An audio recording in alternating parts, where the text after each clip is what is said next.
काशी विश्वनाथ, ओगड़दानी, त्रिकालदर्शी, कैलाशी, अविनाशी भगवान शिव, जिनकी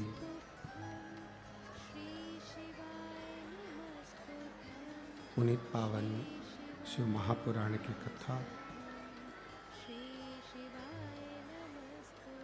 संपूर्ण विश्व के कल्याण हेतु बाबा देवादिदेव महादेव की कृपा से श्रवण करने का सौभाग्य प्राप्त हुआ है। भगवान देवादिदेव महादेव, भगवान शिव, जो संपूर्ण विश्व का कल्याण करने वाले हैं, संपूर्ण जगत का उद्धार करने वाले हैं, ऐसे भगवान देवादिदेव महादेव की पुनीत पावन पवित्र शिव महापुराण की कथा संपूर्ण विश्व के कल्याण हेतु पंचवटी नासिक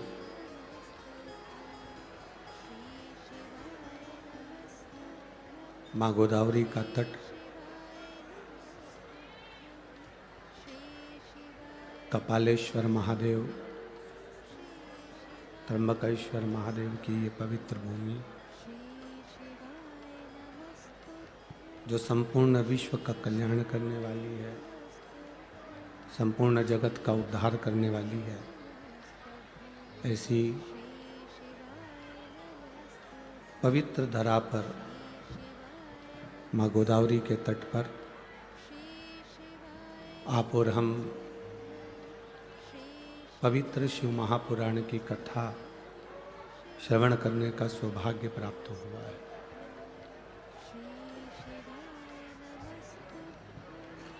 कथा के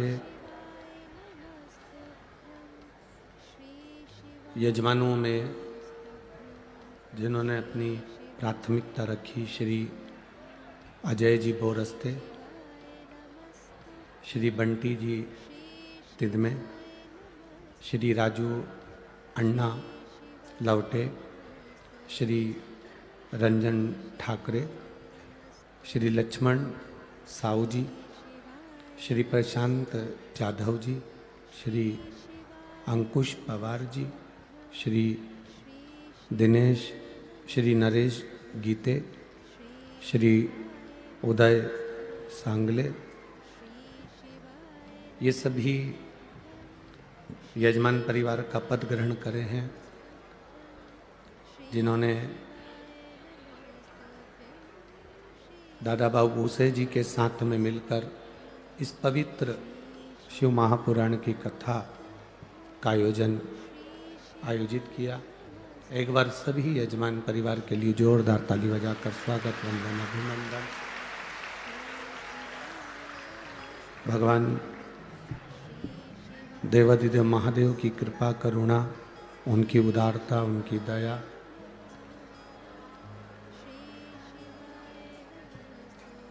दामोदर मास में, कार्तिक के महीने में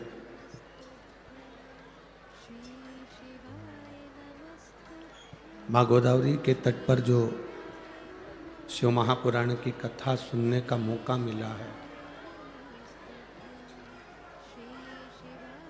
संपूर्ण देशवासियों का ये गौरव है, सौभाग्य है। जो देव दीपावली शिव महापुराण की कथा का लाभ आप और हम ले रहे हैं।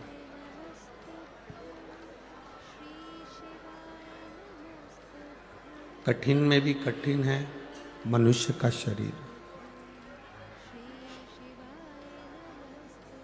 और उस मानव के शरीर में भी कठिन है भगवत भजन।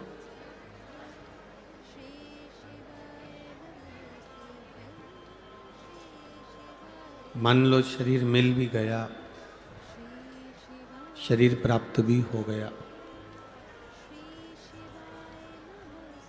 और उसके बाद भी हम भगवान का भजन ना कर पाए,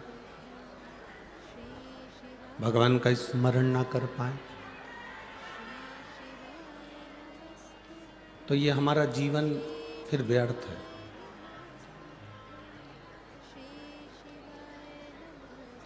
यदि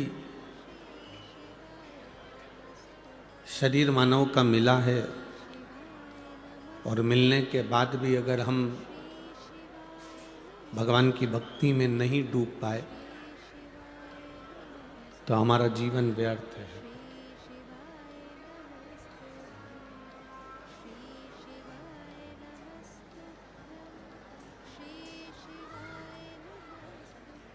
जिसकी नाक कट गई हो और वो सुनार की दुकान पर जाकर नाक है ही नहीं, पूरी की पूरी नाक ही कट गई, और वो सुनार की दुकान पर जाकर बैठ जाए और कहे, पति कहे कि तुझे जो लेना है ले ले, पूरा सुनार की दुकान तेरी है, तुझे जो पहनना हो वो पहन।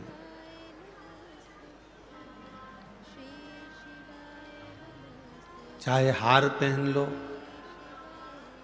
कान में कुंडल पहन लो, सिर पर बिंदा पहन लो, जब शरीर पर नाक ही नहीं है तो श्रृंगार अच्छा लगेगा क्या? जम के बोलो जरा, लगेगा नहीं।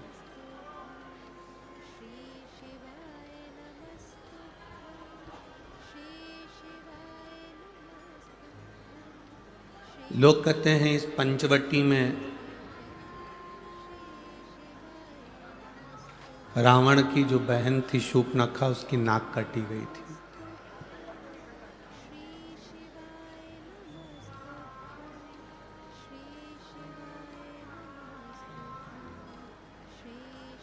सुनार की दुकान पर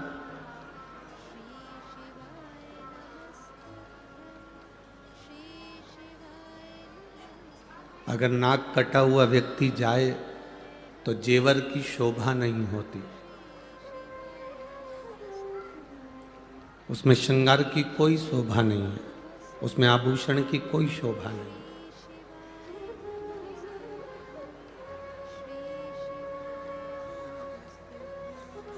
सुनार की दुकान पर अगर शूर्पणखा जाकर बैठ जाए और शूर्पणखा कहे कि मेरा श्रृंगार कर दो, तो सुनार भी कह देगा कि तुम्हारा श्रृंगार नहीं कर सकता क्योंकि तुम्हारी नाक नहीं है, तुम्हारी नासिका नहीं है, तुम्हारी नाक नहीं है।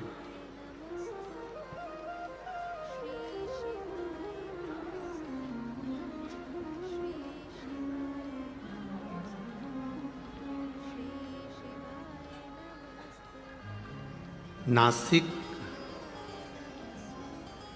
पंचवटी में भगवान राम ने शूर्पणखा को नहीं रहने दिया था। वो रहती थी, आई पंचवटी में, घूमी, देखा, घूमा, सुंदरता भी देखी और यहीं आसपास में रहा करती थी, पर भगवान ने उसकी नाक काटकर भगा दिया।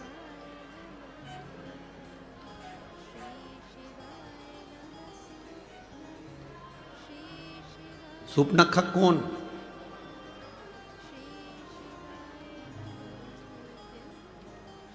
जिसके अंदर भगवान के प्रति प्रेम नहीं हो, जो भगवान को पहचान नहीं सकती हो, जो भगवान का भजन नहीं कर सकती हो, जो स्मरण नहीं कर सकती हो, जो कभी मंत्र का जाप ना करे, जो कभी स्मरण ना करे, जो कभी भगवान की अविरल भक्ति में ना डूबी हो, वो शूर्पणखा को भगवान ने नाक काटा और भगा दिया।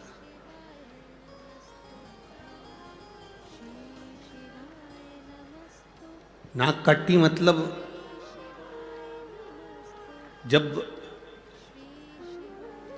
जो भगवान का भजन करने नहीं जाता, जो स्मरण करने नहीं जाता, जो मंत्र जाप करने नहीं जाता, जो कभी भगवान के सत्संग में नहीं जाता और उस व्यक्ति को बार बार कोई कहता है कि अपने गांव में कथा हो रही है, नासिक में कथा हो रही है, चलो शिव महापुराण की कथा सुनने चलो, और वो नहीं जाए तो लोग कह देते दिन भर घर में बुक रहती है, व्यस्त रहती है, थोड़ा सा जाया करो, सत्संग किया करो।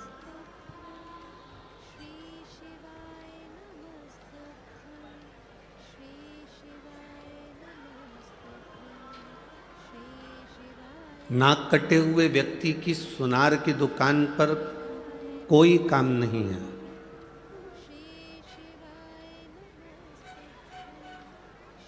नाक कटी हुई व्यक्ति की सुनार की दुकान पर कोई काम नहीं होता, उसी तरह नासिक में नास्तिक का कोई काम नहीं होता।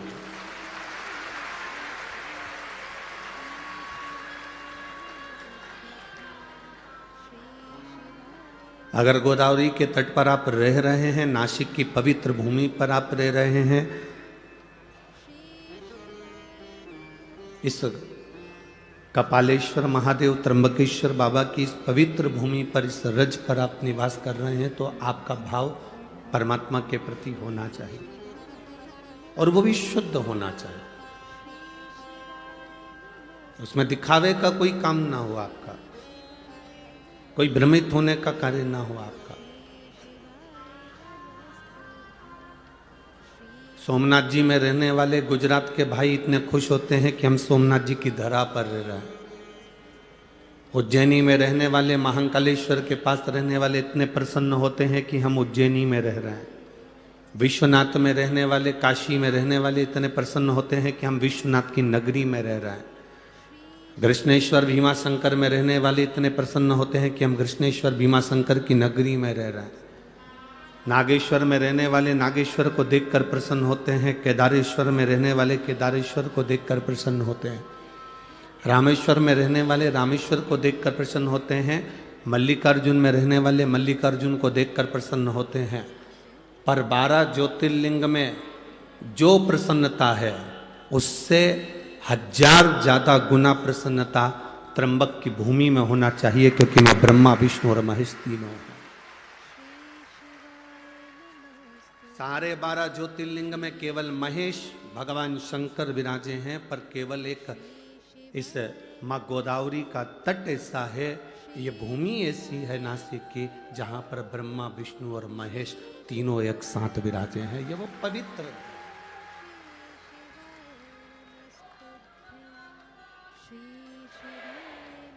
ये वो पवित्र भूमि है जिसमें त्र्यंबकेश्वर बाबा विराजमान,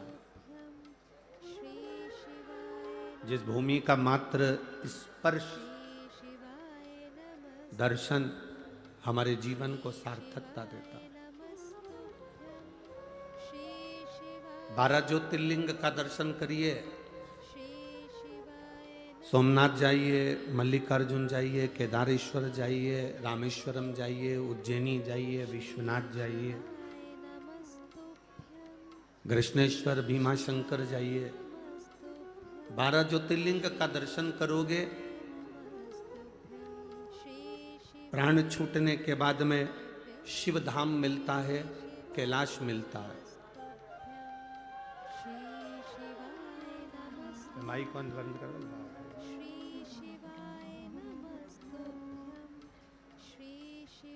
12 ज्योतिर्लिंग का दर्शन करते हो तो शिव धाम मिलता है, कैलाश मिलता है।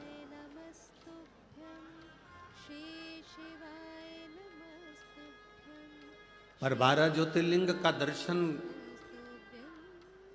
करने वाला व्यक्ति सारे ज्योतिर्लिंग का दर्शन करने के बाद जब त्र्यंबकेश्वर की पवित्र भूमि पर आता है और त्र्यंबक बाबा का जब दर्शन करता है, तो उस व्यक्ति को केवल एक कैलाश नहीं मिलता, उसके सामने ऑप्शंस रख दिया जाता है कि आप ब्रह्मलोक में रहना चाहे, चाहे वैकुंठ में रहना चाहे, चाहे कैलाश पर रहना चाहे।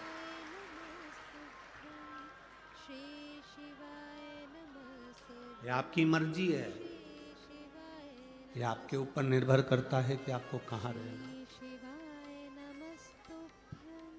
कहते हैं सारे ज्योतिर्लिंग के दर्शन कर कर अगर किसी के प्राण छूट जाते हैं तो उनका सत्कार सम्मान कैलाश पर होता है।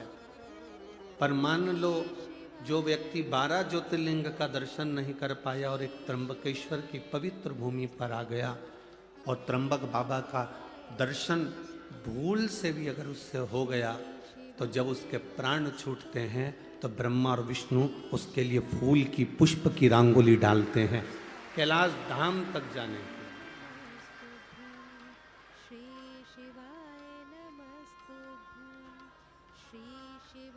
जो नहीं पहचाना उसके लिए हम नहीं कह सकते, पर जो पहचान गया कि त्र्यंबक है क्या, त्र्यंबकेश्वर महादेव का मतलब क्या, शिवलिंग का सार तत्व क्या,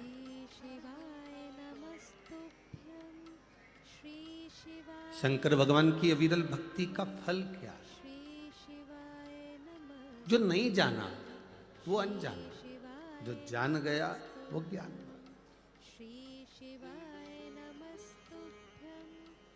एक गंगा को भागीरथ बाबा लेकर आए थे और एक गंगा को गौतम ऋषि लेकर आए थे। एक गंगा भगवान शंकर की जटा से निकली, कल कल कर कर उत्तर में बह गई, और एक गंगा गौतम बाबा के कहने पर शंकर भगवान की जटा से निकली और दक्षिण का कल्याण कर कर बह गई।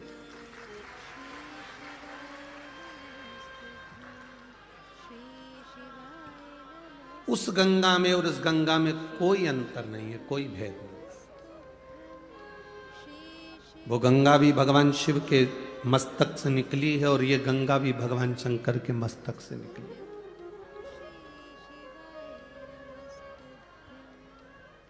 पर कई लोगों की बुद्धि में ये भरा हुआ होता है, दूर के ढोल सुहावने लगते हैं। दूर के ढोल सुहावने लगते हैं। और शिव महापुराण की कथा तो एक बात हमेशा कहती आई है, आपके नजदीक में जो शंकर का शिवालय है, आपके नजदीक में जो शंकर का मंदिर है, शिवालय है, शिवलिंग है, आपके जीवन में अगर दुख है, कष्ट है, तकलीफ है, तो पहले अपने घर के नजदीक में जो शिवालय है, शंकर का मंदिर है, पहले जल वहां चढ़ाओ, पहले जल वहां चढ़ाइए। आप में से जितनी माताएं बैठी हैं ना, आप सबके घर में विक्स, बाम, आयोडेक्स, बुखार की छोटी मोटी गोली, पेट दुखे तो इनो का पाउच, अगर एसिडिटी हो रही हो तो पुदीना की गोली, सर्दी हो रही हो तो थोड़ी वो सिनारिस्ट की गोली। बोलो सबके घर में है कि नहीं? अरे बोलो, जम के बोलो जरा, है ना? पर यदि उस गोली से, उस दवाई से काम नहीं होता तो तुम क्या डायरेक्ट अपने बच्चों को दिखाने या डायरेक्ट अपने पति को या आपको दिखाने के लिए नासिका जाते हो? आते हो क्या? नहीं। पहले कहाँ जाते हो? अपने गांव में, अपने नगर में, अपने शहर में, अपने क्षेत्र में, अपने घर के पास, अपने घर के नज़दीक में जो भी डॉक्टर रहता हो, भले वो छोटा डॉक्टर हो, बड़ा डॉक्टर हो, छोटी सी मेडिकल हो, बड़ी मेडिकल हो, छोटा सा दवाखाना हो, बड़ा दवाखाना हो, तुम जिस गांव में रहते हो, तुम्हारे को अगर तकलीफ होती है तो सबसे पहले प्राथमिक उपचार के लिए नज़दीक के दवाखाने जाते हो। बोलो सही है कि गलत है? जब नज़दीक के दवाखाने में काम नहीं होता, वहाँ से पट्टा पट्टी बांध दी जाती है और दवाई गोली दे के बॉटल लगाकर तुमको बड़े दवाखाना भेज दिया जाता। समझ रहे हो ना सब? अरे बोलो तो, आ रही है ना समझ में? पहले घर में तुमने बाम लगाया, विक्स लगाया, आइडेक्स लगाया, दवाई ले ली, घर में घर का उपचार नहीं हुआ, तब प्राथमिक उपचार के लिए अपने नज़दीक में गए, नज़दीक के स्वास्थ्य केंद्र पर गए। जब नज़दीक के स्वास्थ्य केंद्र में तुमको देखा करा, पट्टा पट्टी बांध के दवाई मवाई देकर तुम्हें बड़े स्वास्थ्य केंद्र भेज दिया, बड़े हॉस्पिटल भेज दिया। बड़े हॉस्पिटल कब गए हो? बाद में। पहले घर का इलाज करा, फिर अपने मोहल्ले में जो डॉक्टर थे, जो दवा खाना था उसका इलाज करा, प्राथमिक इलाज करा, फिर बड़े दवाखाने। उसी तरह जब हमारी जिंदगी में थोड़ा सा भी दुख आए, किसी के पास मत जाओ, सबसे पहले अपने घर में जो कंकर शंकर रखा है, अपने घर में जो रुद्राक्ष रखा है, अपने घर में जो शिवलिंग रखा है, उसकी पूजन करो, उसकी आराधना करो। इसके बाद भी अगर दुख ना कट रहा हो तो प्राथमिक केंद्र पर, मतलब अपने घर के नज़दीक में जो शिवालय है वहाँ 1 लोटा जल चढ़ाना प्रारंभ करो। 3 महीना इंतजार करो कि हम सही हो रहा है कि नहीं हो रहा है। फिर जाकर कहीं मौका मिले तो फिर किसी बड़े शिवालय में जाकर भगवान से प्रार्थना, फिर जा।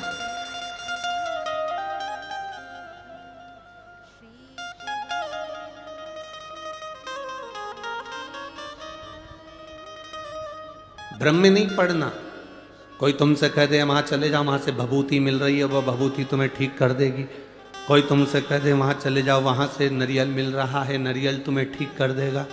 कोई तुमसे कहे कि वहाँ चले जाओ, वहाँ से एक बेल मिलेगी, गले में बांध लेना, तुम ठीक हो जाओगे। कोई तुमसे कहे तुम वहाँ चले जाओ, वहाँ जाकर तुम ठीक हो जाओगे। ना ना,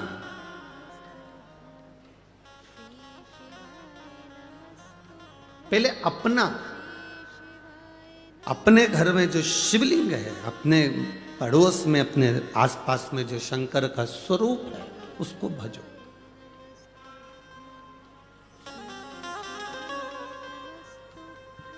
हम शिव महापुराण की कथा में एक बात कहते आए हैं, आज फिर कर रहे हैं।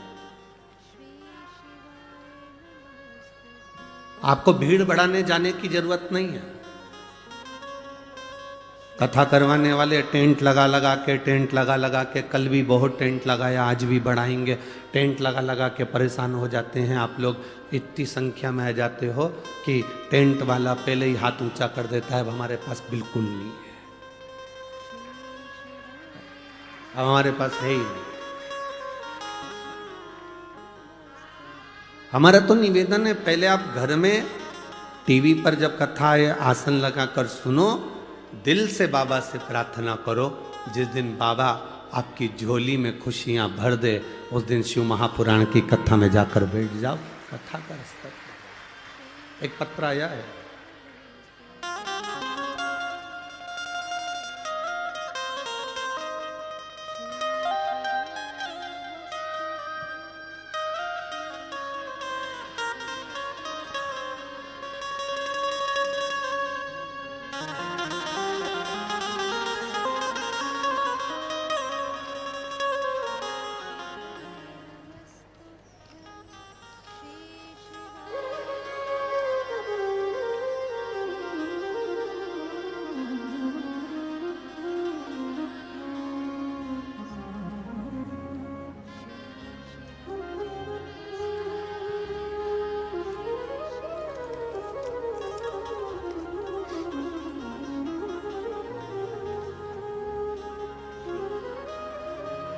मेरा नाम अल्पेशनी राजेंद्र बांगुल, मोबाइल नंबर ये है।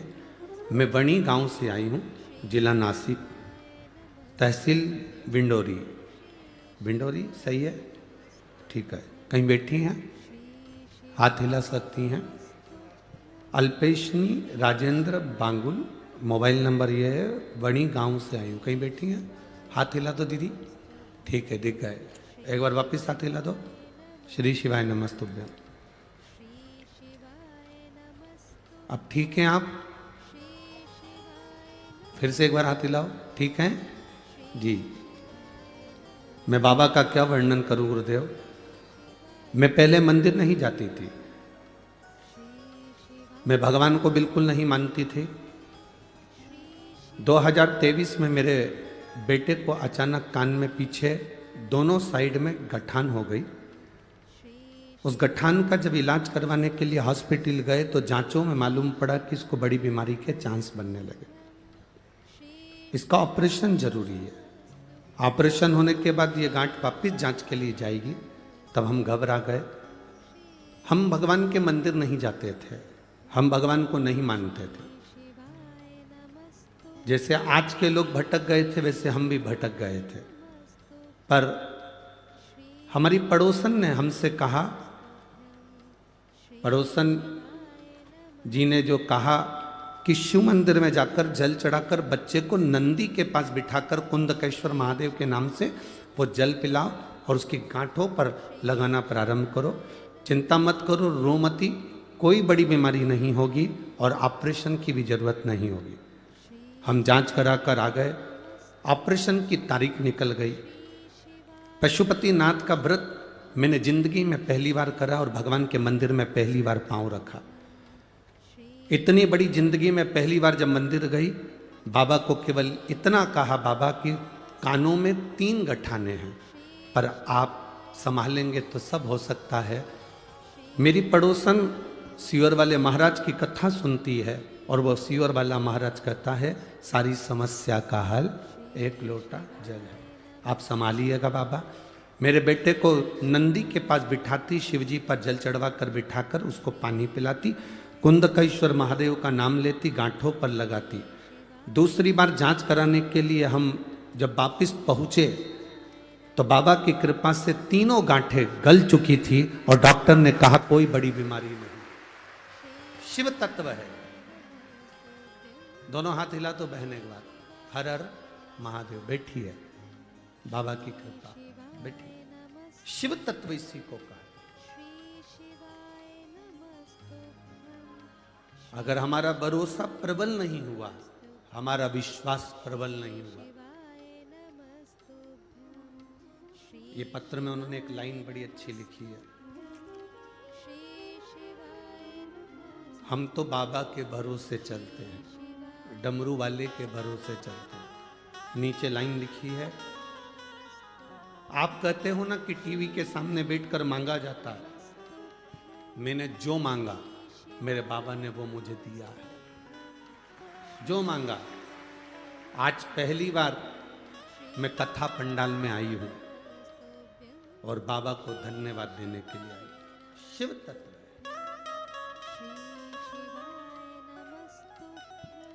आप जिस भरोसे में रहें, विश्वास को दृढ़ी बनाकर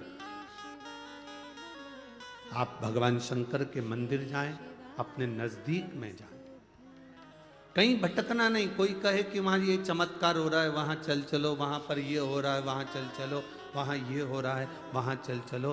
तुम एक ही बात कहना, वहां जाऊंगी तब चमत्कार का दर्शन करूंगी, उससे अच्छा है मेरा भोलेनाथ चाहेगा तो घर में बिठाकर मुझे दर्शन करा। भटकना नहीं, भ्रमित मत होना, भरमाना नहीं। कई लोग कह देते हैं कि हम त्र्यंबकेश्वर को नहीं जानते, कोई कहता है हम शिवलिंग को नहीं जानते, कोई कहता है कि त्र्यंबक है क्या, कोई कहता है किस स्वरूप में पूजा जाता है, कोई कहे, उसको कहो।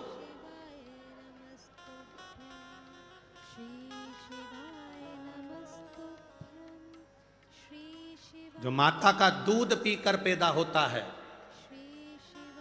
जो माता का दूध पीकर बड़ा होता है, वो कभी महादेव पर उंगली नहीं उठाता। जो बोतल का दूध पीकर पैदा होता है वो महादेव पर उंगली उठाता है।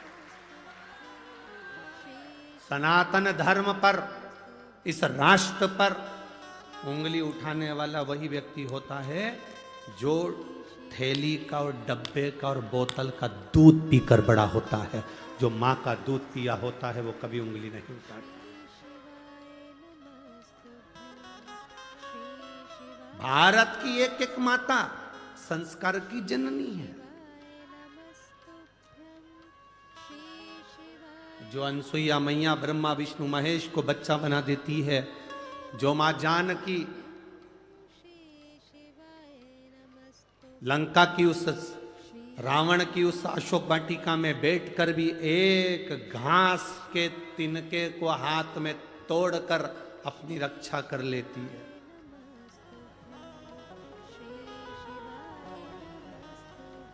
अरे दुनिया के लोग हंसते हैं, कहते हैं एक छोटा सा घास का तिनका, रावण उससे डर गया। रावण,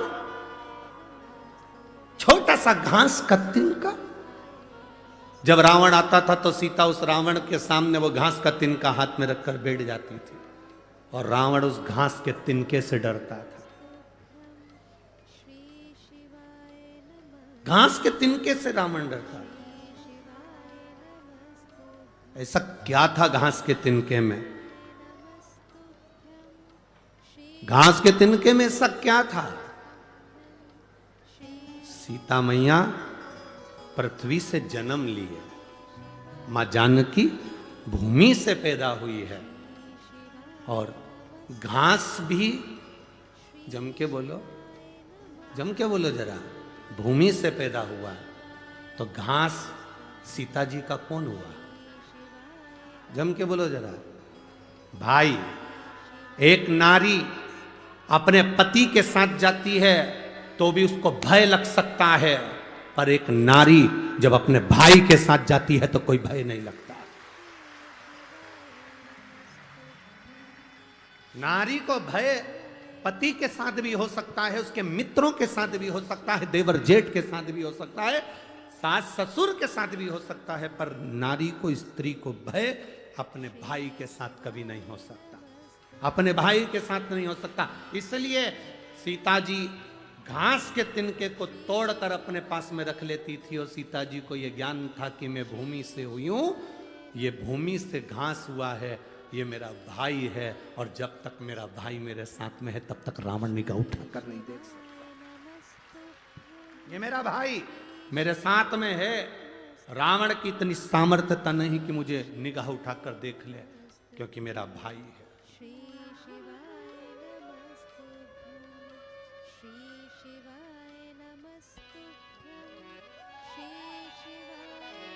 महाराष्ट्र की इस पवित्र भूमि पर,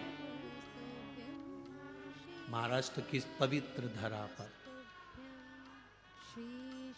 छत्रपति शिवाजी महाराज की ये पावन धरा, बाला साहेब ठाकरे जी की यह पवित्र भूमि, जिस पर विधर्मी, केवल बाला साहब ठाकरे एक बार निकलकर चले जाते थे तो विधर्मियों ने अपने अपने कमरे छोड़कर बाहर भाग जाते थे। आज उस भूमि पर जरा विचार करिए, हम असुरक्षित कैसे नजर आए।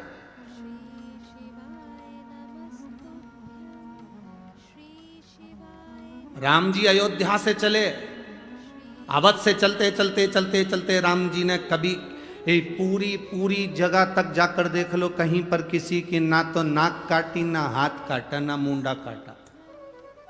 यहां आकर मेरे राम जी ने सोप ना खा कि नाक काट कर कहा कि तेरा मन भगवत भजन में नहीं लग रहा और तू कहीं ना कहीं विधर्म की ओर आगे बढ़ रही है, और तेरा अंत होगा तब पूरा अधर्मियों का अंत हो जाएगा। तो ये वीर शिवाजी, छत्रपति शिवाजी इस नासिक शहर को, इस गोदावरी के तट को सबसे प्रथम मानते थे कि राम जी ने इस भूमि से रावण को ललकारा था, और वीर शिवाजी छत्रपति ने भी इस भूमि से उन विधर्मियों को ललकारा। पवित्र धरा, ये पवित्र भूमि है, जिस भूमि का आनंद हमारे जीवन का एक सुख देता है।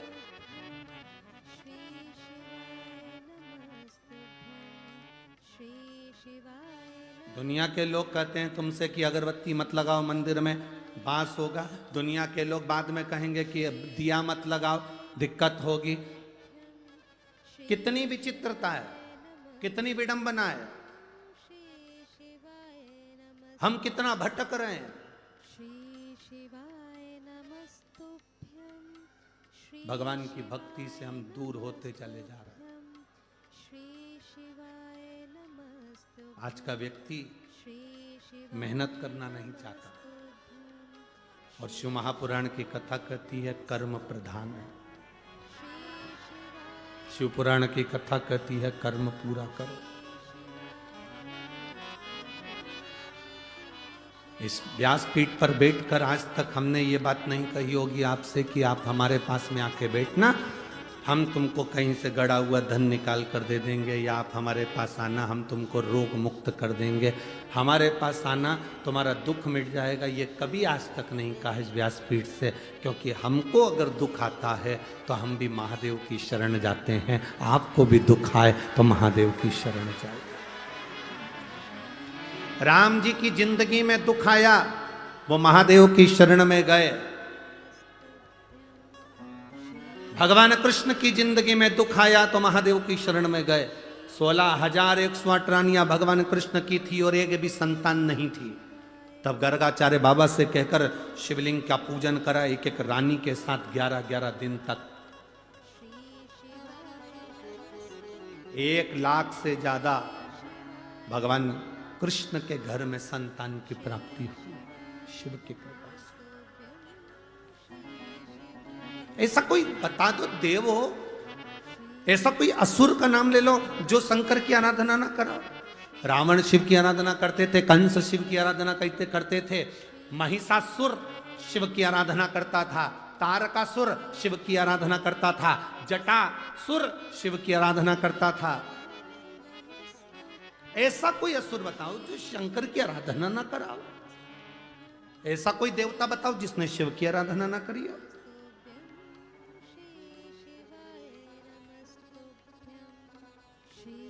तुम सोमवार का व्रत करो ना करो, तुम मंगलवार का व्रत करो ना, तुम जिस व्रत को कर रहे हो, अगर लक्ष्मी जी की पूजन कर रहे हो, शुक्रवार का व्रत कर रहे हो, तुम कृष्ण भगवान की पूजन कर रहे हो, तुम राम भगवान की पूजन कर रहे हो, तुम देवी जी की पूजन कर रहे हो, तुम दत्त की पूजन कर रहे हो, तुम हरिविठल की पूजन कर रहे हो, तुम पांडुरंगा की पूजन कर रहे हो, तुम गोदावरी की पूजन कर रहे हो, तुम गंगा की पूजन कर रहे हो, तुम गौमाता की पूजन कर रहे हो, तुम वृक्ष लता पत्र की पूजन कर रहे हो, तुम संसार में किसी की भी पूजन करो, पूजन का फल जब दिया जाता है तो उस लिस्ट को, उस फाइल को पहले देवाधिदेव महादेव के पास भेजा जाता है और महादेव उस फाइल को स्वीकृति देते हैं, तब उस फल को दिया जाता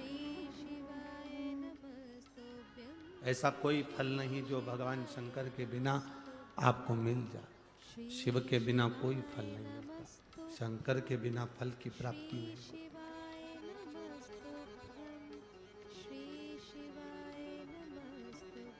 एक लड़के ने अपनी माँ से कहा, माँ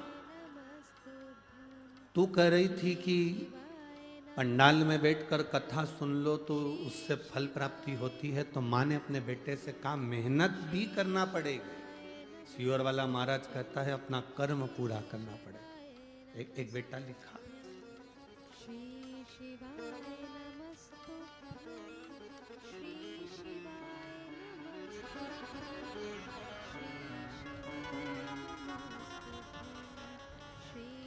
मेरा नाम श्रीमती संगीता सतीश भावसार है, मैं जेल रोड नासिक की रहने वाली हूँ। कहीं बैठी हैं तो हाथ हिला सकती हैं, कहीं बैठी हो। मेरा नाम श्रीमती संगीता सतीश भावसार है, मैं जेल रोड नासिक की रहने वाली हूँ। मेरी बेटी कुमारी सिद्धि सतीश भावसार कहीं बैठी हैं, अगर कहीं बैठी हो तो हाथ, आप ही हैं, दोनों हाथ हिला दो। मेरी बेटी कुमारी सिद्धि सतीश भावसार बहुत दिनों से सीए की पढ़ाई कर रही है और एग्जाम दे रही, पर उसका एग्जाम क्लियर नहीं हो रहा। कभी 5 मार्क से, कभी 6 नंबर से वो रह जाती थी। मैंने अपनी बेटी से कहा शंकर जी के मंदिर जाया करो, 1 लोटा जल चढ़ाया करो। बेटी से मैंने कहा अब की बार तेरा एग्जाम आ रहा है और नवंबर ये मालेगांव में तो तेरा एग्जाम आ रहा है और मालेगांव की 7 दिन की कथा हो रही है। पंडाल में बैठकर तू मेहनत कर और मेहनत कर कर एक बार शिव पुराण की कथा सुन, भगवान देता जरूर है। पशुपतिनाथ का व्रत किया। गुरुदेव, जो बेटी इतने सालों से सीए क्लियर नहीं कर पाई, चार्टर्ड अकाउंटेंट नहीं बन पाई, मालेगांव की कथा सुनी और केवल 10 दिन निकले थे और बाबा की कृपा से उसका जो रिजल्ट आया उसमें वो उत्तीर्ण हो गई। मैं बाबा को यहाँ नमन करूंगा। बधाई आपको, एक बार हाथ हिला दीजिए। हर हर महादेव। साधुवाद, बधाई बहुत। बैठिए। शिव तत्व इसी को कहते।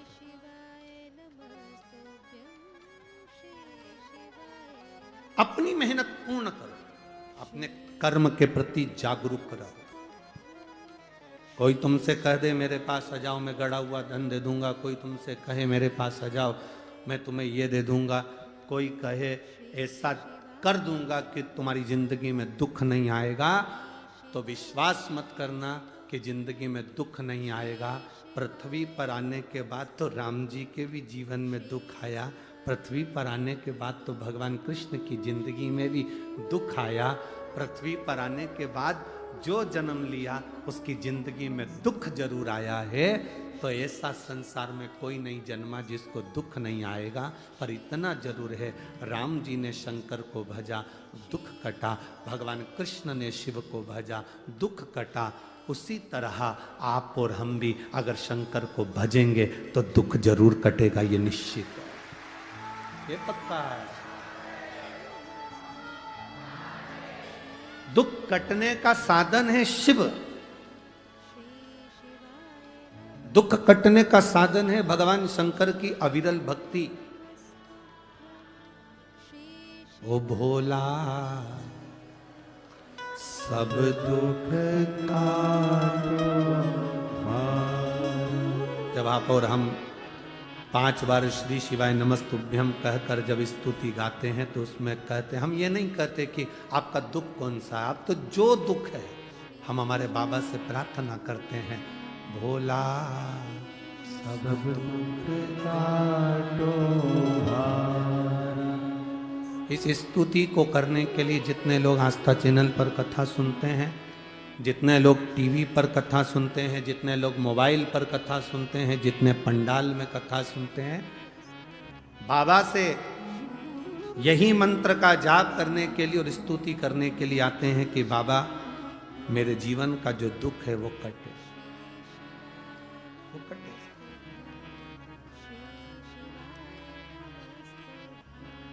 और तू है तो कटे।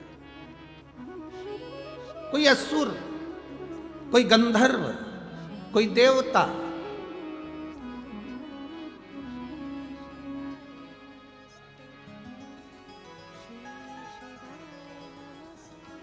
भगवान का दरवाजा ना छूटे।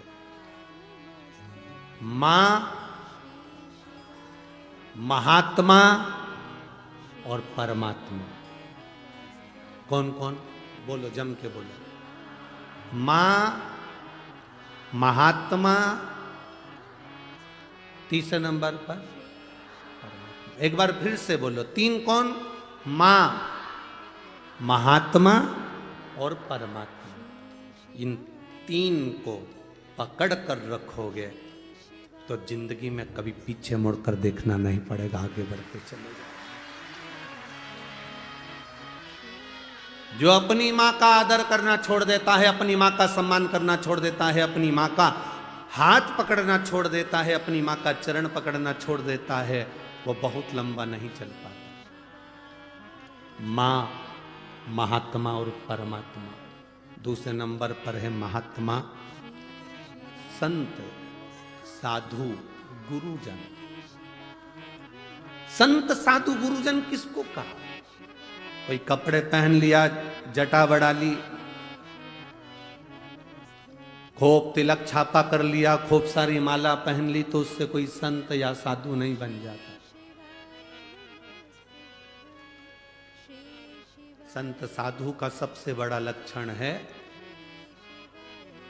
संत साधु का सबसे बड़ा गुण है, जो उसके पास जाता है उसके जैसा नर्म बन जाता है और भगवान की भक्ति में डूब जाता है।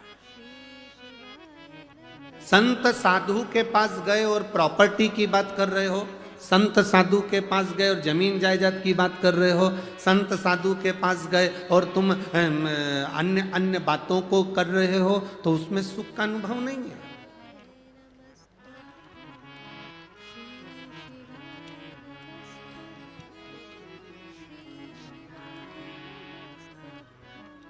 दुनिया में जितने मरते हैं वो सब वैकुंठ जाते हैं कि नरक जाते हैं? अरे बोलो, जम के बोलो, अरे बोलो तो जम के।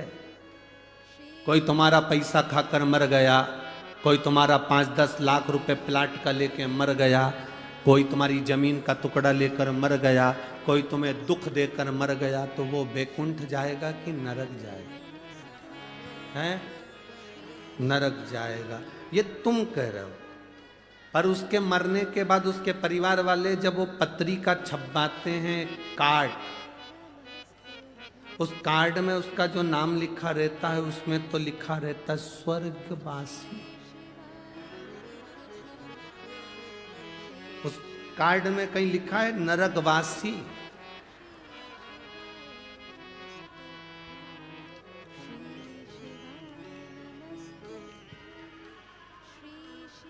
विदेश में कोई मरता है तो कह देते हैं एक्सपायर, डेड बॉडी।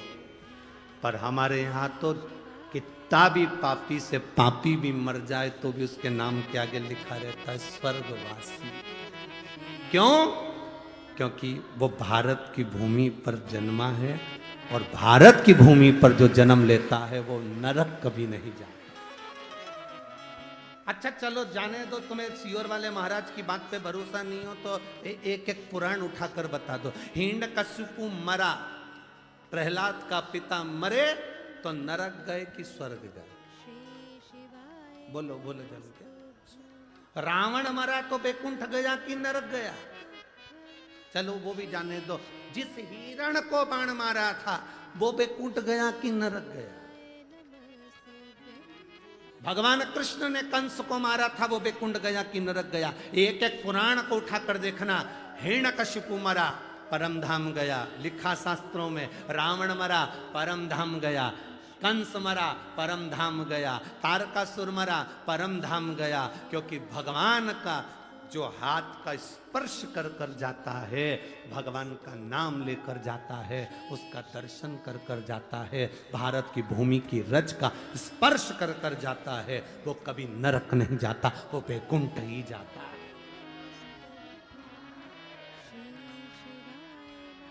कितनों के घर जाकर देख लेना, जिन जिन के घर में कोई बुजुर्ग मर गए हो उनका फोटो लगा होगा, उस फोटो के नीचे लिखा होगा स्वर्गीय।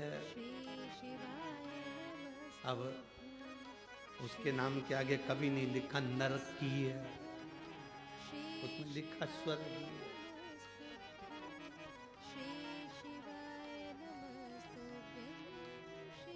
हर चंदन है इस देश की माटी, तपोभूमि हर ग्राम है, हर बाला देवी की प्रतिमा, बच्चा बच्चा राम है। जिसके सैनिक समर भूमि पर गाया करते गीता है, उसी माटी के हल्के नीचे खेली करती सीता है।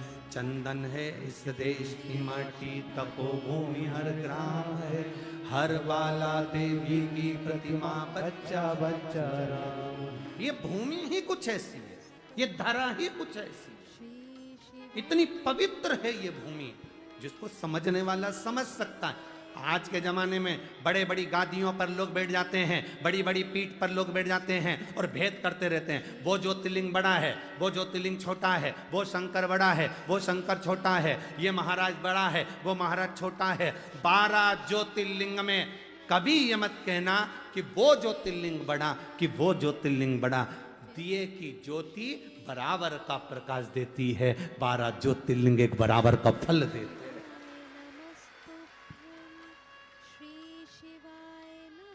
हम भेद कर रहे हैं, हमारी बुद्धि भेद कर रही है। मां दूसरे नंबर पर, जम के बोलो जरा, महात्मा। जो महात्मा तुमसे प्रॉपर्टी की बात करे, जमीन जायदाद की बात करे, धन दौलत की बात करे, संपदा की बात करे, वो महात्मा नहीं। महात्मा का लक्षण है आप उसके पास बैठे और उसके पास बैठकर अगर कहीं आपके भीतर ये भाव जागृत हो जाए कि सही कहा, शंकर के मंदिर जाना चाहिए, एक लोटा जल चढ़ाना चाहिए, ये प्रयास हर एक महात्मा का होना चाहिए। जगत गुरु शंकराचार्य जी पृथ्वी पर प्रगटे थे, तब उन्होंने शंकर भगवान की पूजा का विधान संपूर्ण विश्व में फैलाया था। जगत गुरु शंकराचार्य जी की 4 पीठ पर जो 4 शंकराचार्य जी विराजमान हैं, जगत गुरु शंकराचार्य जी की 4 पीठ पर जो जगत गुरु शंकराचार्य विराजमान हैं, वो भी आज शंकर भगवान की पूजा अर्चना और विश्व के कल्याण को आगे बढ़ाने का लक्ष्य लेकर चल रहे हैं। और जगत गुरु शंकराचार्य जी के जाने के बाद भोलेनाथ ने कोरोना काल में ये शिव महापुराण को कहीं मेरे महादेव ने संपूर्ण विश्व में शंकर की भक्ति को जागृत करने के लिए शिव पुराण प्रारंभ किया।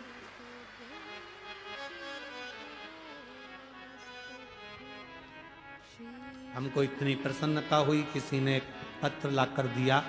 उस पत्र में लिखा था, पहले छोटे छोटे शंकर मंदिर में, नासिक में भी शंकर के छोटे छोटे मंदिर में दरवाजे बंद रहते थे, होटले पर कुत्ता बैठे रहते थे, कोई नहीं जाता था, दरवाजे सब बंद पड़े रहते थे। बड़े बड़े मंदिर में सब जाते थे, छोटे छोटे मंदिर में कोई नहीं जाता था। हम धन्यवाद देते हैं, आपने एकांतेश्वर महादेव का वर्णन किया, तो लोग अब छोटे छोटे मंदिर में भी जाकर पूजन और आराधना कर रहे हैं। छोटे छोटे मंदिर में भी पूजा आराधना कर रहे हैं। एक एक मंदिर में छोटे से छोटा शिवालय हो, चाहे बड़े से बड़ा शिवालय हो, उन शिवालयों का आनंद अपने आप बड़ा है, अपने आप बड़ा।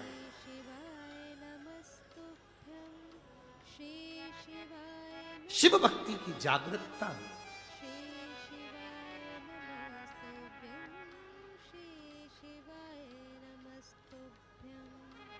और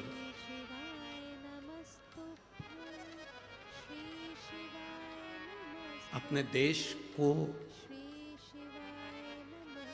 किसी भी देश को जब नष्ट करना होता है तो सबसे पहले उसकी संस्कृति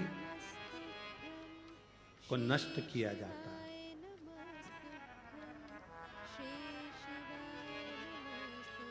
विधर्मी जब किसी राष्ट्र को बर्बाद करते हैं, नष्ट करते हैं, उस पर आक्रमण करते हैं, तो सबसे पहले भीतर घात करते हैं, उसकी संस्कृति को, उसकी सभ्यता को, उसके संस्कारों को नष्ट करते हैं, उसके संस्कारों को नष्ट करते हैं, उसकी संस्कृति को नष्ट करते हैं। और आप सबको मैं धन्यवाद देता हूं, शिव महापुराण के माध्यम से आप लोगों ने जो शंकर के मंदिर में जल चढ़ाना प्रारंभ करा, इस भारत की संस्कृति को फिर आगे बढ़ा दिया। अब बर्बाद नहीं हो सकता। राष्ट्र फिर मजबूत हो गया, सनातन धर्म फिर मजबूत हो गया। धर्म की जय हो, अधर्म का प्राणियों में और विश्व का फिर सनातन धर्म मजबूत हुआ है, जब आप लोग भगवान के देवालय शिवालय तक जा रहे हैं।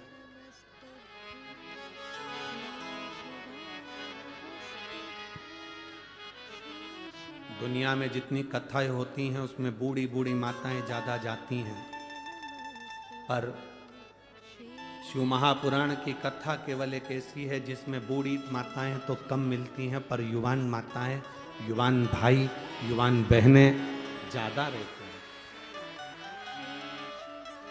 ज्यादा बुजुर्ग माता है तो बेचारी ग्राउंड के अंदर ही नहीं घुस पाती है, प्रवेश। गाड़ी बहुत दूर रोक दी जाती है तो अंदर कैसे जाए? बोलो सही है कि गलत है? तो बूढ़ी माताएं तो पहले ही मना कर देती, बाहर से नहीं चला जाए, घोड़ा दुखे, मैं नहीं चला, मेरे से नहीं चला जाए। तो युवान युवान बहुएं, बेटियां, मेरी माताएं, मेरी जीजियां, मेरे जवान जवान जीजा होन, मेरे बेटे, मेरी बहनें इस कथा में आकर जब बैठती हैं, यहाँ से जो ग्रहण करती हैं वो लेकर जाती हैं और अपने बच्चों को वो संस्कार देती हैं। एक लोटा जल पकड़ा कर मंदिर भेजती है, वो गौरव उत्पन्न होता है, वो सुख उत्पन्न होता है, वो आनंद की अनुभूति होती है।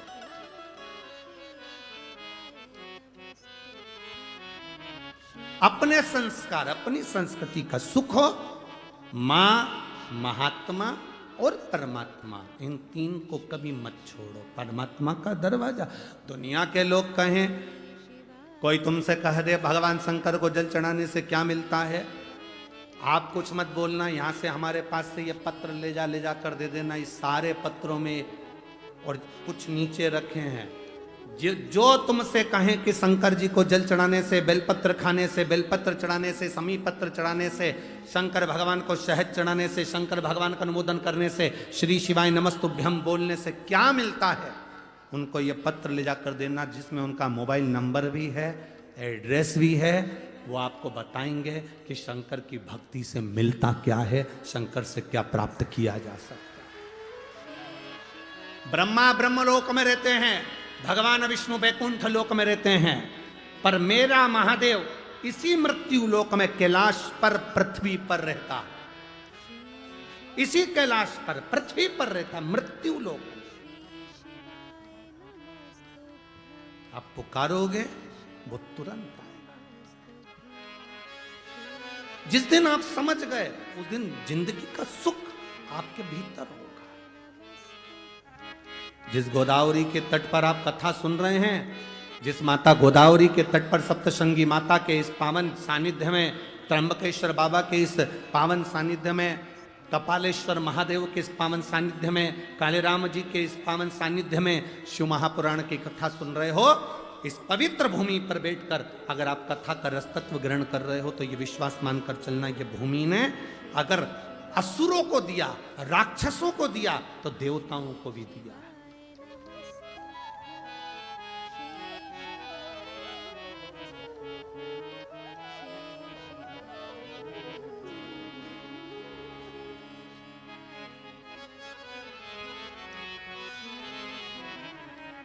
प्रदान करता है शिव तत्व। एक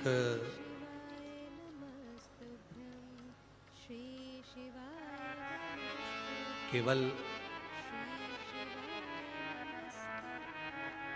किसी ने एक प्रश्न किया था कि सीहोर, उन्होंने एक प्रश्न लिखकर भेजा था कि ये गौतम ऋषि के आने के बाद गोदावरी मैया का प्रागट्य हुआ।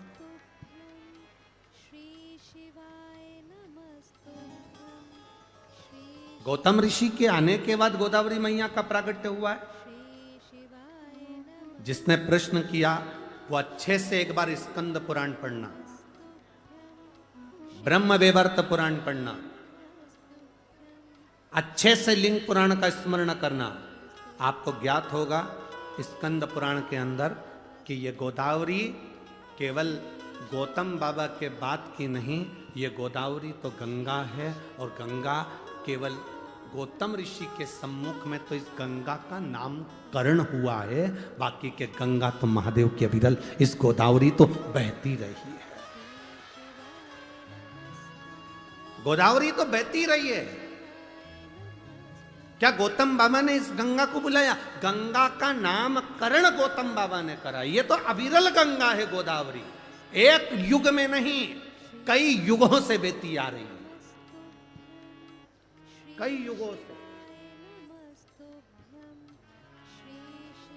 तो उस कई युगों से एक कथा आती है, आप लोगों ने सुना होगा।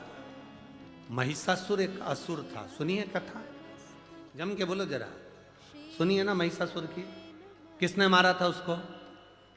महिषासुर का वध किसने किया था? माँ दुर्गा भवानी ने। उसका नाम क्या हो गया था फिर? महिषासुर मर्दनी, माँ जगतजननी दुर्गा। महिषासुर की एक बहन थी। देव दीपावली शिव महापुराण की कथा सुन रही, बड़े भाव से सुनना। महिषासुर की एक बहन थी जिसका नाम था महिषी। क्या नाम था उसका? महिषी। अब महिषासुर मर गया, महिषी अकेली रह गई, और महिषासुर का संहार स्वयं जगदम्बा ने, दुर्गा भवानी ने कहा करा। और तेरे भक्त जनों पर माता भीड़ पड़ी है भारी, और दानव दल पर टूट पड़ो मां करके सिंह सवार, सो सिंहों से तू बलशाली, अष्ट भुजाओ वाली, दुखियों के दुख हारे। ओ मैया हम सब उतारे तेरी पारे। माता के कितने हाथ हैं? फिर से बोलो जम के। तेरे भक्त जनों पर माता वीर पड़ी है भारी, दानव दल पर टूट पड़ो मां करके सिंह सवार, सो सिंहों से तू बलशाली, अष्ट भुजाओ वाली। कितनी भुजा? 8। देवी जी की 8 भुजा क्यों होती है?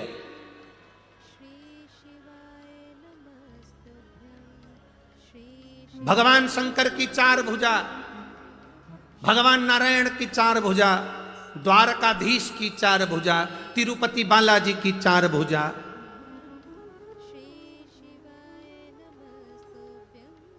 चार भुजानाथ की 4 भुजा, सत्यनारायण भगवान की 4 भुजा, दत्त भगवान की 4 भुजा और देवी की 8 भुजा। शंकर भगवान, नारायण भगवान, विष्णु भगवान, इनके 4 हाथ, 4 बेटों को अपनी उंगली पकड़कर चलना सिखाते हैं। 4 बेटे कौन से? ब्राह्मण, क्षत्रिय, वैश्य और शूद्र। ये 4 बेटों को मेरे भगवान ने अपने 4 हाथ से पकड़ कर रखा है। पिता अपने बेटे को एक एक हाथ से पकड़ता है, पर माँ अपने बेटे को एक हाथ से नहीं पकड़ती है, माँ अपने बेटे को 2 हाथ से पकड़ती है। इसलिए 4 बेटों को लिए माँ ने 8 हाथ लिए। 4 बेटों को संभालने के लिए माँ भवानी दुर्गा ने अपने 8 हाथ धारण करे। एक बेटे को 2 हाथ से संभालती है। ब्राह्मण को 2 हाथ से संभाला तो क्षत्रिय को 2 हाथ से संभाला, वैश्य को 2 हाथ से संभाला तो शूद्र को 2 हाथ से संभाला। वो तो भारत का विभाजन करने वाले, सनातन धर्म को तोड़ने वाले ये विधर्मी आज के जमाने में कहते हैं कि ब्राह्मण ऐसा, क्षत्रिय वैसा, वैश्य वैसा, शूद्र वैसा, सब केवल अपनी वोट की राजनीति करने के चक्कर में पूरे भारत के सनातनियों को बांटा जा रहा है। वोट की राजनीति करने के लिए भारत के सनातनियों को बांटे जा रहा है। पर कभी भगवान से जाकर कोई प्रश्न करे, मेरे चतुर्भुज भगवान तुम्हारे 4 हाथ, तिरुपति के बालाजी के 4 हाथ, कवि लक्ष्मी नारायण के 4 हाथ, भगवान विष्णु के 4 हाथ, दत्तात्रेय भगवान के 4 हाथ, मेरे भोलेनाथ के 4 हाथ, कभी उनसे पूछा जाए? क्योंकि पिता एक एक हाथ पकड़कर अपने बच्चों को चलाते हैं, एक एक हाथ पकड़कर पिता। और माँ का फर्ज है, माता अपने बेटे को दोनों हाथों से उठाती है। माँ अपने बेटों को दोनों हाथ, माँ अपने बेटे को दोनों हाथ से संभालती है, क्योंकि वो माँ है, वो माता। माता अपने पुत्र को दोनों हाथों से संभाल। अब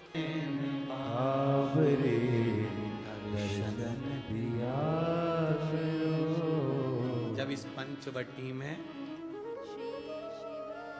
सूपनखा की नाक कट गई थी, लक्ष्मण जी की आंख से आंसू गिरे। इस पंचवटी में, नासिक की पवित्र भूमि पर जहां आप लोग बैठकर शिव पुराण की कथा सुन रहे, गोदावरी के तट पर लक्ष्मण जी की आंख से आंसू बहे। राम जी ने पूछा, लक्ष्मण आपकी आंख में आंसू? हाँ भैया।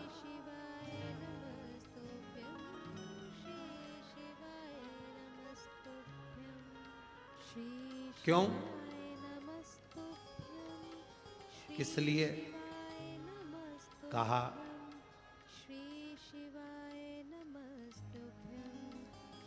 सूपनखा कुरूप हो गई, सुंदरता चली गई क्योंकि उसकी नाक चली। कुरूप। राम जी कहते हैं लक्ष्मण, जो नास्तिक होता है, जो भगवान को कभी नहीं भजता, कभी दूसरे के दुख को देखकर दुखी नहीं होता, सुख को देखकर सुखी नहीं होता, जो कभी परमार्थ के लिए नहीं जीता, वो एक दिन मरने से पहले कुरूप हो ही जाता है। भगवत भक्ति उसके अंतर्गत नहीं है, भजन का सुख उसके अंतर्गत नहीं।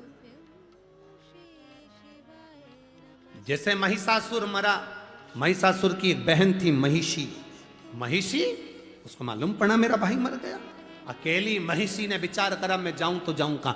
सारे तीर्थों में महिषी घूम कर आ गई, मैं कहीं बैठकर तप साधना करूंगी, ब्रह्मा जी से वर पाऊंगी। भगवान नारायण की साधना करी, वर नहीं मिला। शिव की आराधना करी, वर नहीं मिला। ब्रह्मा की आराधना करी, वर नहीं मिला। ये गोमती, ये गोदावरी, ये कोई आज की नहीं, पूर्व की है। महिषी को मालूम पड़ा गंगा के तट पर बैठकर करा गया भजन फल देता, तो गंगा के घाट पर जाऊं। गंगा के घाट जाने लगी तो बीच में महिषी ने देखा कि इतना सुंदर उपवन वन, इतना सुंदर वन क्षेत्र, इतनी सुंदर जगह देखकर महिषी यहां उतरी, और उतरकर उसने ब्रह्मा जी का तप करना, साधना करना प्रारंभ करी। इस गोदावरी के जल का महत्व इतना है कि गंगा जी के घाट पर कोई तप करे तो 1000 वर्ष तक तप करता है, तब फल मिलता है। और गोदावरी के तट पर बैठकर यदि मात्र 24 घंटे भी भगवान का नाम लेकर पुकार ले तो फल प्राप्त हो जाता है। बोल गोदावरी माता की। वो गोदावरी का तट अब महिषी को नहीं मालूम था, वो तो सुंदर वन, सुंदर उपवन, सुंदर जगह को देखकर, गोदावरी का तट देखकर महिषी उतर गई।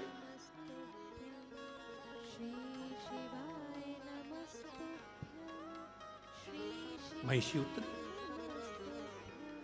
सुंदर तट देखकर, सुंदर उपवन देखकर महिषी उतर। अब महिषी ने, उसको नहीं मालूम कि गोदावरी का महत्व क्या, राक्षस क्या जाने, असुर क्या जाने।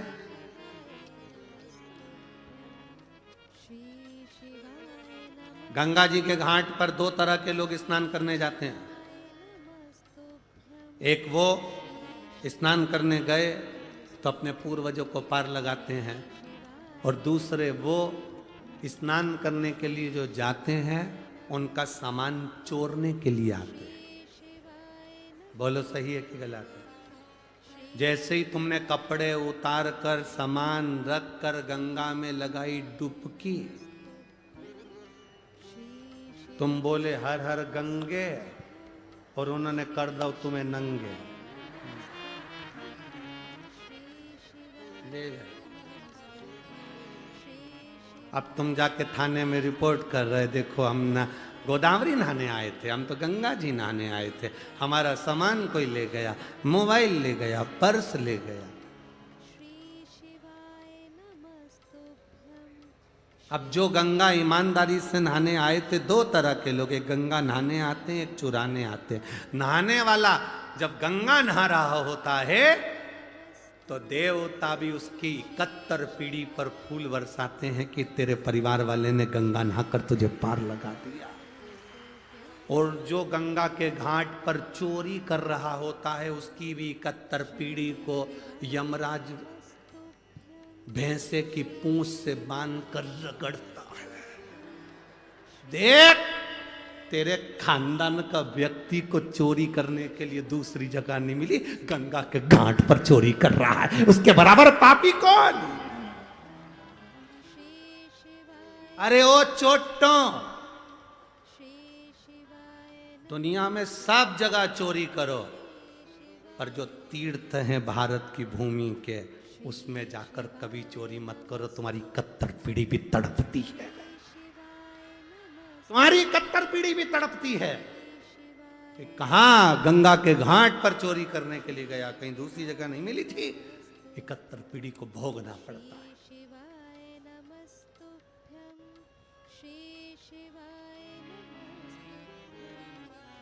चोटा चोरी कर करके कितना सामान ले जाता है। एक मंगलसूत्र ले गया, चेन ले गया, लाख रुपए का सामान ले गया, तो भी चोटा कभी लखपति करोड़पति नहीं बना। आज तक के चोटा की चोटा ही है। और जिनकी चेन मंगलसूत्र चले गया, वो थोड़े दिन रोने के बाद भगवान से कि मेरी चेन मंगलसूत्र चले गया। भगवान ने कहा बहुत दिन से पहन रही थी, चिंता मत कर, हल्का बहुत था इसलिए भारी दिलाना था। टेंशन क्यों लेती है, चिंता ना। इसलिए आशीष बार बार कहते हैं, अपनी चेन अंगूठी मोबाइल पर्स लेकर यहां मत आओ, सावधान इंडिया। क्यों आते हो, क्यों लाते हो, कहता है तुम सुनो तब तो।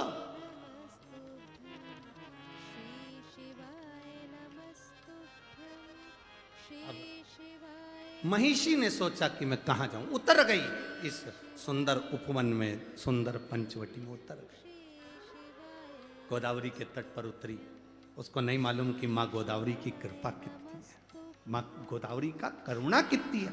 जिसने शास्त्र नहीं पढ़ा, जिसने वेद नहीं पढ़ा, जिसने शास्त्रों का अध्ययन नहीं करा, वो कह सकता है कि शिवलिंग में क्या है, वो कह सकता है कि त्र्यंबक में क्या है, वो कह सकता है कि शंकर होते क्या है, वो कह सकता है गोदावरी का मतलब क्या है, वो कह सकता है सप्तशृंगी माता का मतलब क्या है। जिसने वेद शास्त्र पुराण पढ़े होते हैं वो समझता है कि गोदावरी के तट का महत्व क्या है, कपालेश्वर का महत्व क्या है, राम जी के नाम का महत्व क्या है, त्र्यंबक के नाम का महत्व क्या है। वो जानता है कि शिव महापुराण का महत्व क्या है। महिषी नहीं जानती थी कि मतलब क्या। वो तो बैठ गए। अब उसने सोचा मुझे स्नान करना है, स्नान करूं तो कहां करूं। पहली बार महिषासुर की बहन महिषी गई, उपवन में बैठकर इस पंचवटी में गोदावरी का स्नान करी तो बड़ी सुंदर सी हो गई, सुंदर सी बनकर। अब महिषी का मतलब जानते हो ना तुम? अरे बोलो तो जम के, महिषी मतलब, अरे बोलो तो। महिष का मतलब क्या होता है? भैंसा। और महिषी का मतलब भैंस। अब भैंस ने सोचा कि मैं आई और नहाई, नहाते से सुंदर हो गई, तो भैंस कैसी हुई होगी? Miss India. अब भैंस कैसी होगी? कहा गोदावरी के जल में शंकर की जटा से सप्तधारा जो गोदावरी निकली है, उसकी धारा में वो सुख है कि कोई पापी से पापी जीव भी उसमें कूद कर स्नान कर लेता है निष्कपट भाव से, तो वो मनुष्य की देह धारण कर लेता है। वो गोदावरी है। कूदी महिषी, सुंदर स्त्री का रूप ले ली, बैठ गई। उसको स्मरण नहीं आ रहा क्या मैं भैंस से स्त्री बन सकती हूं। कई लोग ऐसे हैं जो भैंस से स्त्री बन गए, पर कई ऐसे हैं नहीं बोली।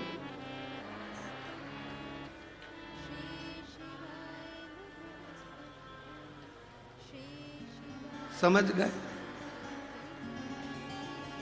भैंस जैसे हो गए। भैंस के आगे कितनी भी बीन बजाओ वो नहीं सुनती। सास कितनी भी के बेटा सिर पे पल्लू डाल के रहा कर। भैंस को तुम कितनी भी बीन बजाओ वो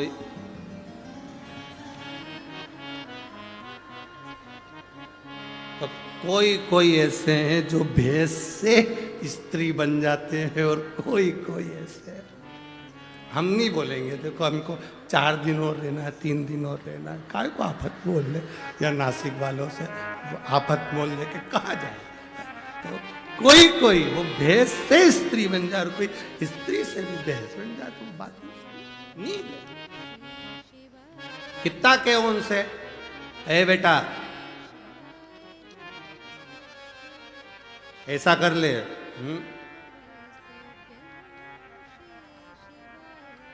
भैंस के आगे हारन कितना भी बजाओ वो भैंस भी कहती ना मैं इनंग जाऊं, रोड मेरे काका की नहीं हटूंगी। आखिरी में गाड़ी साइड से ले जाना पड़ती है पर भैंस नहीं। मेरा सासुओं से निवेदन है जब भैंस नहीं सुने तो अपन साइड से निकाल जाए। अपन ज्यादा माथा पच्ची अपने नहीं करना, इधर बाजू से निकले चलो। अब क्यों माथा पच्ची करे अपन उससे।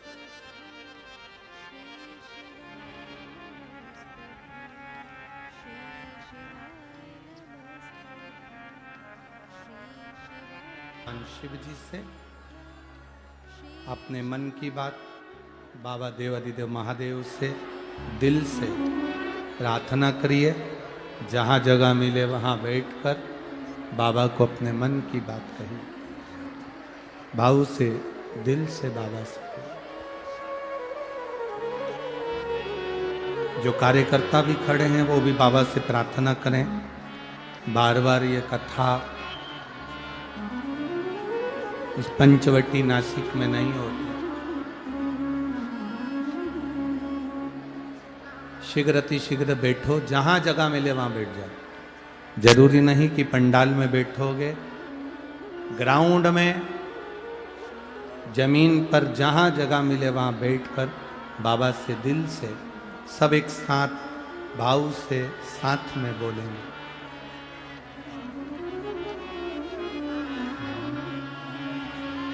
श्री शिवाय नमस्तुभ्यं, श्री शिवाय नमस्तुभ्यं, श्री शिवाय नमस्तुभ्यं, श्री शिवाय नमस्तुभ्यं, श्री शिवाय नमस्तुभ्यं। भोला सब दुख काटो मारा, ओ भोला सब दुख काटो मारा। शिव शंकर जपो तेरी माला, भोले बाबा जपो तेरी माला। भोला सब दुख काटो मारा, ओ भोला सब दुख काटो मारा। वेश है मंगल मंगलकारी, वेश है मंगल मंगलकारी। शमशान वासी हमारा, शमशान वासी हमारा। भोला सब दुख काटो मारा, ओ भोला सब दुख काटो मारा। शिव कथा कहती है, भगवान शंकर का संवाद कह रहा है। शिव महापुराण की कथा कह रही है। महिषी सुंदर स्त्री का रूप ले लिया। सुंदर स्त्री का जब रूप महिषी को मिल गया तब करा। महिषासुर की बहन थी इसलिए असुर प्रवृत्ति की थी, राक्षस प्रवृत्ति उसके अंदर भरी थी।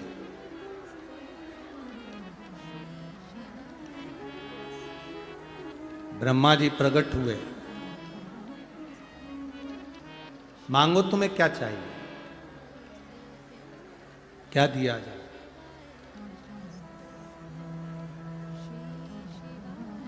महिषी ने कहा बस मुझे अमर कर दो, मैं मरूं ना,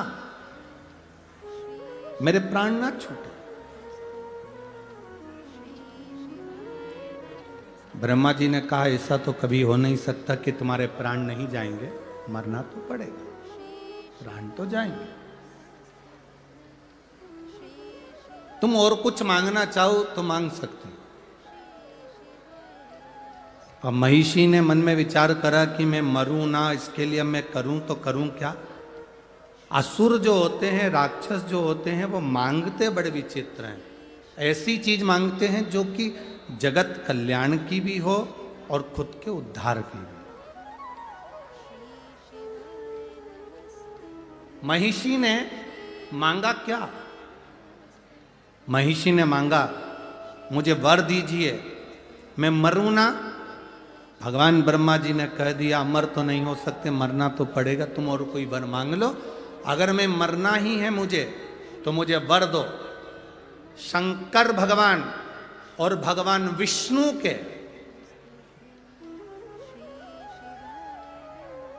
शिव और विष्णु के द्वारा प्रकट उनकी संतान मुझे मारो। अब जरा विचार करिए, तारकासुर ने मांगा था कि शंकर भगवान की संतान मुझे मारे।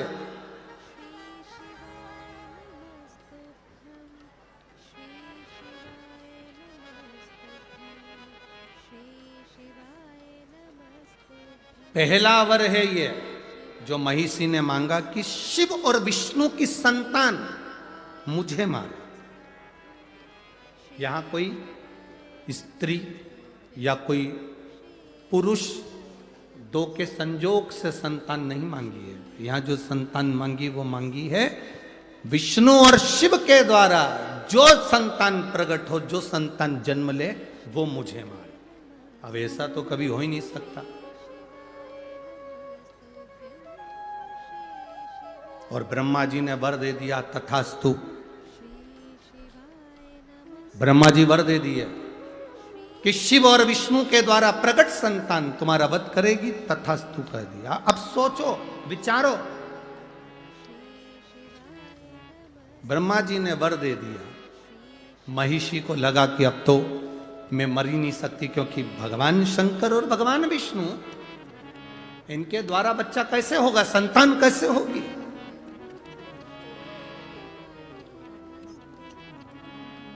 महाराज, रचा है सृष्टि को जिस प्रभु ने, वही ये सृष्टि चला रहे। जो पेड़ हमने लगाया पहले, उसी का फल हम अब पा रहे हैं। चाहे सृष्टि को जिस प्रभु ने, वही ये सृष्टि चला रहे। शिव कथा कर रही है, भगवान शंकर का संवाद कर रहा है। महिषी ने वर मांगा कि शंकर और विष्णु की संतान मेरा वध करे, जो भूतो ना भविष्यते हो ही नहीं सकता। एक पुरुष और स्त्री की संतान प्रकट होकर मार सकती है, पर दो देवता शिव और विष्णु की संतान कैसे हो। ब्रह्मा जी ने वर दे दिया, तथास्तु। सृष्टि की रचना करने वाले ब्रह्मा जी अब वर तो दे बैठे। अब विचार में पड़ गए कि वर महिषी को दे दिया कि शंकर और विष्णु की संतान इस महिषी को मारेगी, करें तो करें क्या। ब्रह्मा जी संकोच में पड़ गए, एकांत में जाकर बैठ गए, बहुत गहन चिंतन करने लगे। क्या होगा, संतान कैसे होगी, संतान की प्राप्ति कैसे होगी। आया समय, राक्षसों ने उपद्रव मचाया, समुद्र मंथन का समय आ गया।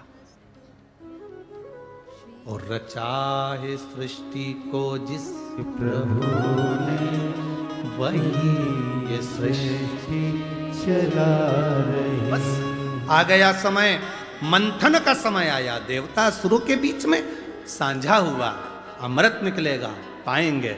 मंथन के समय पर सब कुछ निकला, विष भी निकला, रतन माणिक मोती औषधि सब निकले, बाद में अमृत निकला। अमृत असुर लेकर चले गए, तब भगवान नारायण मोहिनी स्वरूप धारण कर लिए। कौन सा स्वरूप रखा भगवान विष्णु ने? महिषी ने वर क्या मांगा था? भगवान नारायण और शिव के द्वारा प्रकट संतान मेरा वध कर।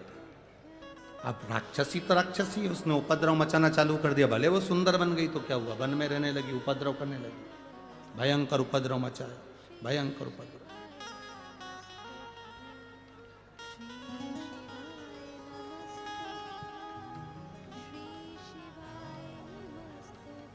भयंकर उपद्रव। और जब उपद्रव करना प्रारंभ करा,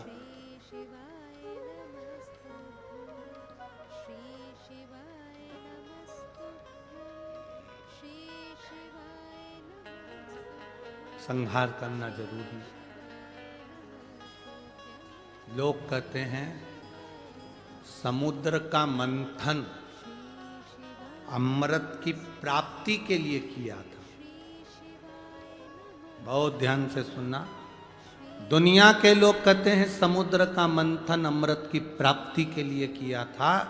शिव महापुराण की कथा, स्कंद पुराण, देवी यहाँ सुंदर देव दीपावली शिव महापुराण की कथा कहती है अमृत की प्राप्ति के लिए मंथन नहीं किया था।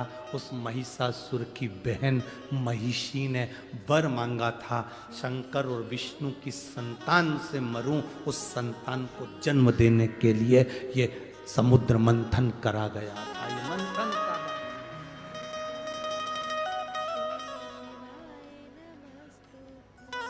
भगवान विष्णु ने मोहिनी स्वरूप धारण करा। मोहिनी स्वरूप बनाया तो बड़ा सुंदर स्वरूप स्त्री का भगवान नारायण बनाकर राक्षसों के पास गए। अमृत का कलश लिया, मैं देवताओं को मदिरा पिला दूंगी, तुमको अमृत पिला दूंगी, ऐसी बात कर कर देवताओं और राक्षस को बिठा दिया। देवताओं को अमृत पिला दिया, राक्षसों को समुद्र का फैन, समुद्र का जल पिला दिया। उनका जो स्वरूप था उसका गुणगान पूरे ब्रह्मांड में हो रहा था। शंकर जी को मालूम पड़ा कि भगवान नारायण ने स्त्री का स्वरूप लिया है। शिव जी को कहा गया आपने भगवान नारायण के मोहिनी स्वरूप का दर्शन नहीं किया? नहीं।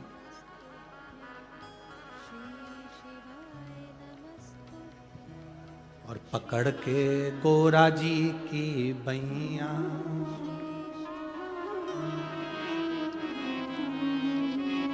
मोहिनी दर्शन चलो मेरे सैया, पकड़ के गौरा जी की बैया मोहिनी दर्शन चलो मेरे सैया। समुद्र मंथन में जो अमृत की बूंद गिरी थी, प्रयागराज, हरिद्वार, उज्जैनी और नासिक पंचवटी की पवित्र धरा पर भी गिरी थी। इसलिए कुंभ का मेला इन क्षेत्रों में लगता। मोहिनी स्वरूप का दर्शन करने के लिए भगवान शंकर हरिद्वार भी गए, प्रयागराज भी गए, उज्जैनी भी गए। आखिरी में भी मोहिनी स्वरूप का दर्शन जब भगवान शंकर को नहीं हुआ, तब इस नासिक, इस गोदावरी के तट पर शिव आए और भगवान के मोहिनी स्वरूप का दर्शन किया। भगवान के मोहिनी स्वरूप का दर्शन। मोहिनी स्वरूप में भगवान नारायण शिव जी को, शंकर नारायण को, दोनों एक दूसरे को देखे। देखते ही उसी समय पर दोनों के नेत्र की मिलन की दृष्टि इतनी प्रबल थी, इतनी प्रबल थी कि शिव सुध भूल गए भगवान नारायण को देखकर। नारायण सुध भूल गए भगवान शंकर को देखकर। नेत्रों से दोनों के अश्रु गिर गया। वो अश्रु का मिलन मां पार्वती जी के हस्त कमल पर हो गया। उस मिलन से एक बच्चे ने जन्म ले लिया, जिस बच्चे को सुंदर पंपा नदी के तट पर छोड़ दिया गया। पार्वती से शिव ने कहा इस बच्चे को यहां छोड़ो। क्यों? यहां मेरा एक भक्त रहता है, पास में पंडालम नगर है, जिस नगर में मेरा एक भक्त रहता है राजशेखर, वो भक्त मेरा गुणगान करता है, नारायण की उपासना करता है, उसके घर में औलाद नहीं है, उसको ये संतान देना है। ये संतान प्रभु, ये ब्रह्म भगवान विष्णु और आपके मिलन से हुई है। भगवान ने पार्वती से नहीं कहा कि ये महिषी को मारने के लिए हुई, ये तो मेरे भक्त के घर में संतान देना, भक्त के घर। एक माँ ने लिखा 11 साल तक मेरे घर में औलाद नहीं हुई गुरुदेव। आखिरी में जब सब तरह से हार गई, जब सब तरह से हार गई, तब किसी ने कहा कि एक बार सफेद आंकड़े की जड़ का प्रयोग करो, संतान जरूर हो। तब मेरे बाबा ने मुझे औलाद दी। एक पत्र और आया है, एक बहन ने लिखा, मेरे पति पानघर पुलिस में है, उनका नाम रविंद्र शिवाले है, उनकी पुलिस की नौकरी है, अच्छी पद पर हैं। 2022 में उनके मुंह में एक छाला हो गया था, जिसका मैं फोटो लगा रही हूं मेरे पति का। ऑपरेशन के पहले का, ऑपरेशन के बाद का जो फोटो है वो दिखा रही। कहीं बैठी हैं तो हाथ हिला सकती हैं, बैठी हैं कहीं, आप ही हैं, दोनों हाथ हिला दो एक बार। श्री शिवाय नमस्तुभ्यम। मेरे पति पानघर पुलिस में हैं, उनका नाम रविंद्र शिवाले है। सन 2022 में उनके मुंह में छाला हो गया। हमने 9 अगस्त 2022 में उनको हॉस्पिटल में जांच कराई। डॉक्टर ने कहा कि इनका जो छाला है, उस छाले के आसपास में से जगह को काटना पड़ेगा। काटने के बाद वो जगह चेक करने के लिए जाएगी, क्योंकि इनको जो छाला है वो साधारण नहीं है, पूरे लक्षण जो हैं वो अन्य बीमारी के हैं। अब हम बुरी तरह से हार गए गुरुदेव। फिर हम 29 अगस्त 2022 को केवरी मानवता हॉस्पिटल मुंबई नाका नासिक में ऑपरेशन के लिए भर्ती किए। 30 अगस्त को ऑपरेशन करने के लिए बोला गया गुरुदेव। तभी शिव महापुराण की कथा हो रही थी और किसी ने कहा कि शिव पुराण की कथा टीवी पर आ रही है, उसमें गुरुजी हरताली के तीज का महत्व बताएं। हरताली का तीज के दिन फुलेरे का दर्शन 5 जगह करना चाहिए। दर्शन कर कर जो मांगते हैं वो मिलता है। मैंने मेरी पड़ोसन से कहा, मेरा पति को डॉक्टर ने बड़ी बीमारी बता दी है, जांच होने जा रही है, अगर मेरे बाबा ने मेरी सुन ली, कहीं शिव पुराण होगी तो जाकर सुनूंगी, बाबा को निवेदन करूंगी। गुरुदेव, गाल का हिस्सा काटा गया। जांच के लिए सारे जितनी जगह हमने डॉक्टरों की जांच कराई थी, सबने कह दिया था इनको ये बीमारी है और रहेगी, इसलिए वो स्थान काट कर भेजा गया। पर बाबा तो बाबा है गुरुदेव। जो जांच आई उसमें कैंसर बीमारी नहीं आई, मेरे बाबा ने मुझे बचा लिया। शिव तत्व है, ओ घड़ी शंभो शंकर। ठीक है बाबू, शिव कृपा बनी रहे। एक बार हाथ हिलाकर हर हर महादेव। शिव तत्व इसी को कहते हैं। एक भक्ति, एक भरोसा, एक विश्वास, एक दृढ़ता जीवन का सुख देता, जीवन का आनंद देता। अरे तेरी कृपा बिना न हिले, एक की प्रिया लेते हैं श्वास,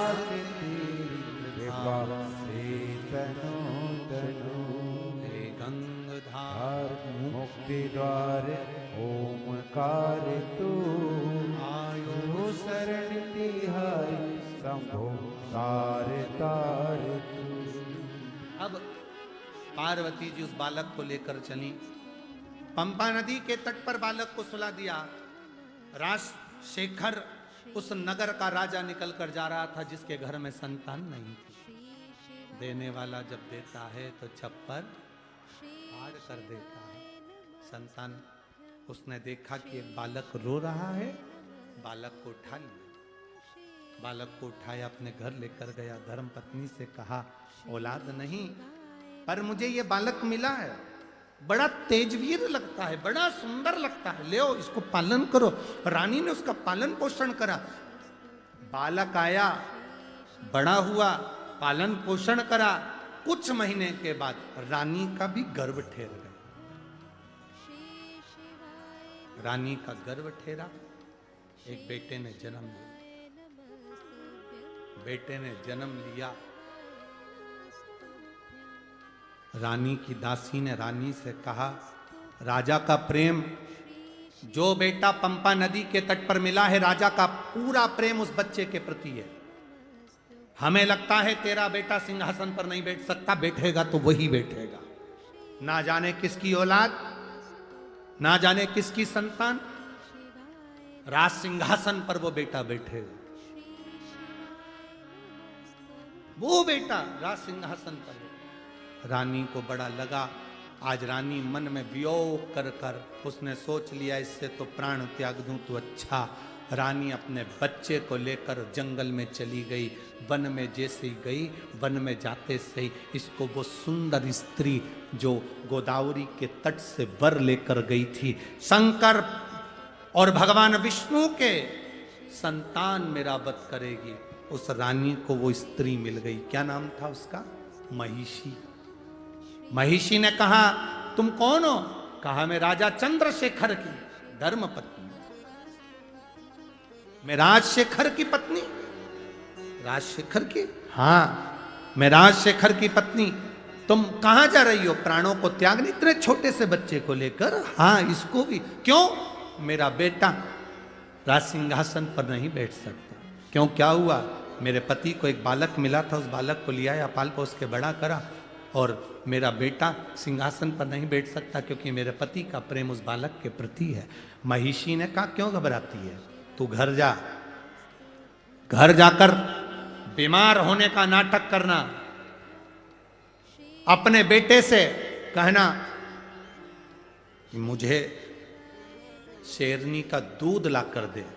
शेरनी के दूध में, बाघिन के दूध में दवाई डालकर लेना है तो मैं ठीक होंगी, नहीं तो मैं मर जाऊंगी। बाघिन के दूध में?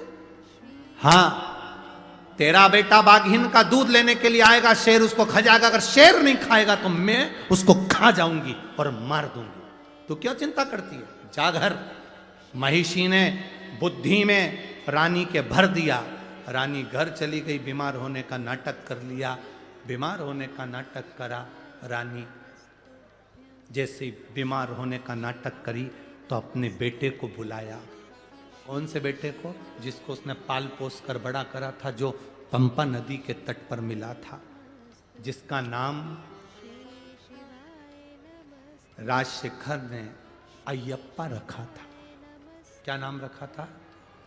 जम के बोलो जरा। अयप्पा। जिसका नाम राजशेखर ने अयप्पा रखा था। बुलाया, आवाज लगा, आवाज लगाकर रानी ने आवाज लगाई, अयप्पा, स्वामी अयप्पा। जो आवाज लगाई, अयप्पा दौड़ कर आया। मां, मां, क्या बात है? मां तुरंत कहती है, मेरे को दवाई लेना है और बाघिन का दूध चाहिए, शेरनी का दूध। अगर वो नहीं मिला तो मैं मर जाऊंगी। पिता ने कहा, पति बोले अपनी रानी से, राजा बोला रानी से, किसको बोल रही है शेरनी का दूध लाने को? बाघिन का दूध लाने के लिए? छोटा सा बच्चा है अयप्पा, या अयप्पा छोटा सा है और तो बाघिन का दूध लाने को बोल रही है, शेरनी का दूध। इतने में तो बच्चे ने अपने पिताजी से कहा, राजा राजशेखर से कहा, चिंता मत करो पिताजी, मैं दूध लेकर आता हूं। राजशेखर के पास में से अयप्पा स्वामी दौड़ पड़े और अयप्पा दौड़ते दौड़ते दौड़ते दौड़ते जंगल में पहुंच गए। जंगल में पहुंचे तो शेरनी को जो देखा, देखकर शेरनी खाने के लिए दौड़ी, पर अयप्पा स्वामी बच गए। तो महिषी ने सोचा मैं इसको मार देती हूं, मेरी सहेली का काम बन जाए। महिषी ने अयप्पा स्वामी को मारने के लिए प्रयास करा। भगवान अयप्पा स्वामी ने उसी समय महिषी को पकड़कर संहार कर दिया। संहार करा। अपनी मां के लिए अगर शेरनी का दूध लेकर जाऊंगा तो पात्र नहीं लाया, किस बर्तन में लेकर जाऊंगा। अयप्पा स्वामी ने शेरनी को पकड़ा, उसके ऊपर चढ़ गए और चढ़कर शेरनी को, बाघिन को अपनी मां के पास लेकर पहुंच गए। मां, ये बाघिन लेकर आया हूं, इसका दूध निकाल। ये शेरनी लेकर आया हूं, ये बाघिन लेकर आया हूं, इसका दूध निकाल मां। और इसका दूध निकाल कर तो दवाई में पी ले। मां ने आंख में से आंसू बहाए। पिता राजशेखर की आंख से आंसू निकलने लगे। ये मेरा बेटा कोई साधारण नहीं है, जरूर कोई बात है। जिस शेरनी पर चढ़कर अयप्पा आया था, उस शेरनी से स्वयं राजशेखर ने पूछ लिया, इसने तुम्हें मारा, तुम कौन हो? शेरनी कहती है, जिस जगत जननी की अंजलि में नारायण और शंकर का श्रु का मिलन हुआ था, उससे यह बालक जन्म लिया। यह बालक साधारण नहीं, शंकर और विष्णु की संतान अयप्पा स्वामी है। भगवान शंकर और विष्णु की संतान अयप्पा स्वामी है, यह साधारण संतान नहीं। राजशेखर पहचान गए, पर बेटा अब राज सिंहासन पर बैठने को तैयार नहीं हुआ। पिताजी मुझे जाना होगा, पिताजी मुझे जाना होगा। तभी शबरी पर्वत पर जाकर, शबरी पर्वत के ऊपर अयप्पा स्वामी शेरनी पर चढ़कर गए और बैठकर तप साधना में लीन हुए। महिषी के प्राण चले। महिषी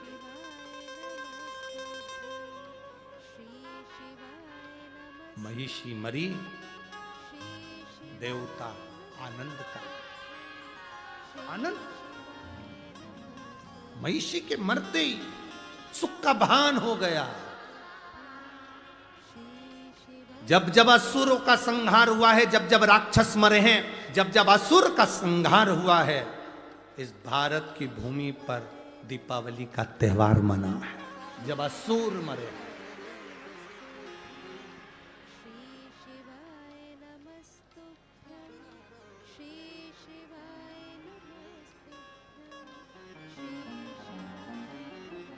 अब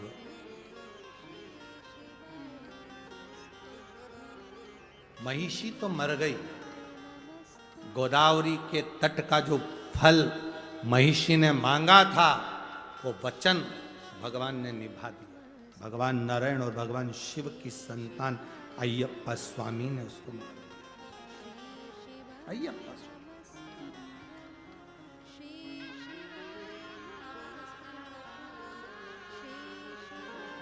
सहज नहीं। एक बार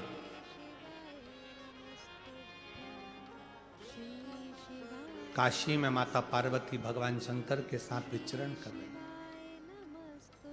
तभी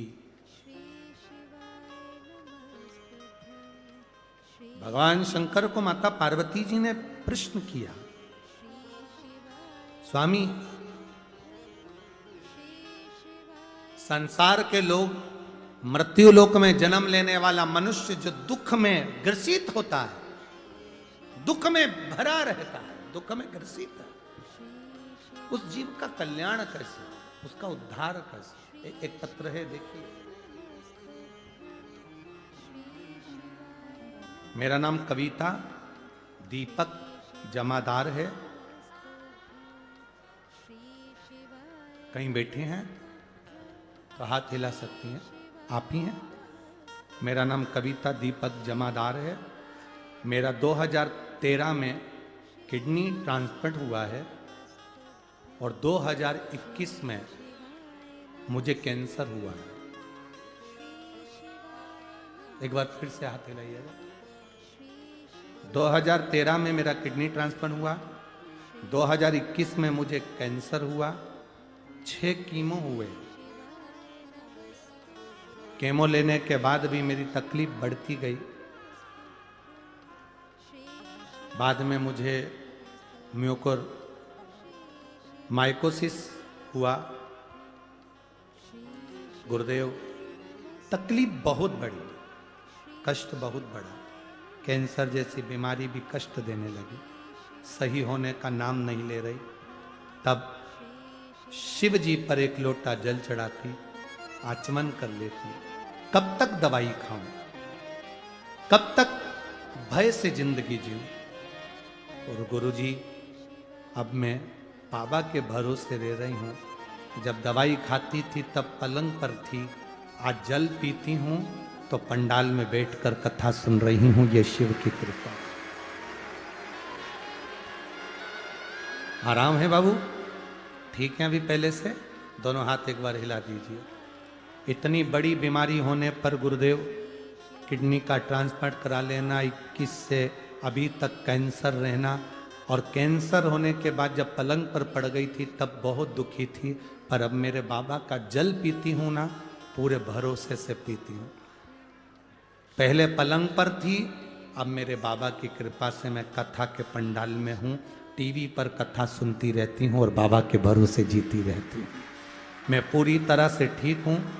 मेरे पति महाराष्ट्र पुलिस में ही नासिक में स्थापित हैं, उनकी नौकरी यहीं है। बाबा की बड़ी कृपा है गुरुदेव। शिव की कृपा क्या होती है कोई मुझसे पूछे, मेरा मोबाइल नंबर इस पर्चे में भी लिखा हुआ है गुरुदेव। शंकर शंकर है। इतनी बड़ी बीमारी में भी मुझे मुस्कुराना उसने सिखाया है और अच्छा रहना उसने सिखाया है। शिव कृपा। बैठिए बहन, शिव की करुणा इसी को कहते। तुमको नहीं मालूम, पर ये मेरी नासिक की जीजियों और मेरे नासिक के जीजाओं, मेरी बेटियों, मेरे बेटे, अगर आप इस पंडाल में कहीं पर भी ग्राउंड में बैठकर कथा सुन रहे हो तो चिंता मत करना, झोली भर कर लेकर जाओगे, खाली नहीं लेकर जाओगे, भरा हुआ लेकर जाओगे। कार्तिक का महीना, दामोदर मास है, गोदावरी का तट है, त्र्यंबकेश्वर बाबा की साक्षी है, सप्तश्रृंगी माता, कपालेश्वर महादेव, भगवान राम की साक्षी में कथा सुन रहे हो। सहज नहीं हो सकता। उसका भरोसा पक्का, उसका विश्वास दृढ़। और कथा जब आपके क्षेत्र में हो, आपके नजदीक में हो, जरूर सुनने जाओ। क्यों जाओ? क्योंकि बाबा के पास जाओगे तो बाबा भी तुम्हारी दुख की घड़ी में तुम्हारे दरवाजे के पास आकर खड़ा हो जाएगा। जब तुम्हारे नजदीक में कथा हो, सुनने जरूर जाओ, उसके भरोसे जाओ, उसके सहारे जाओ।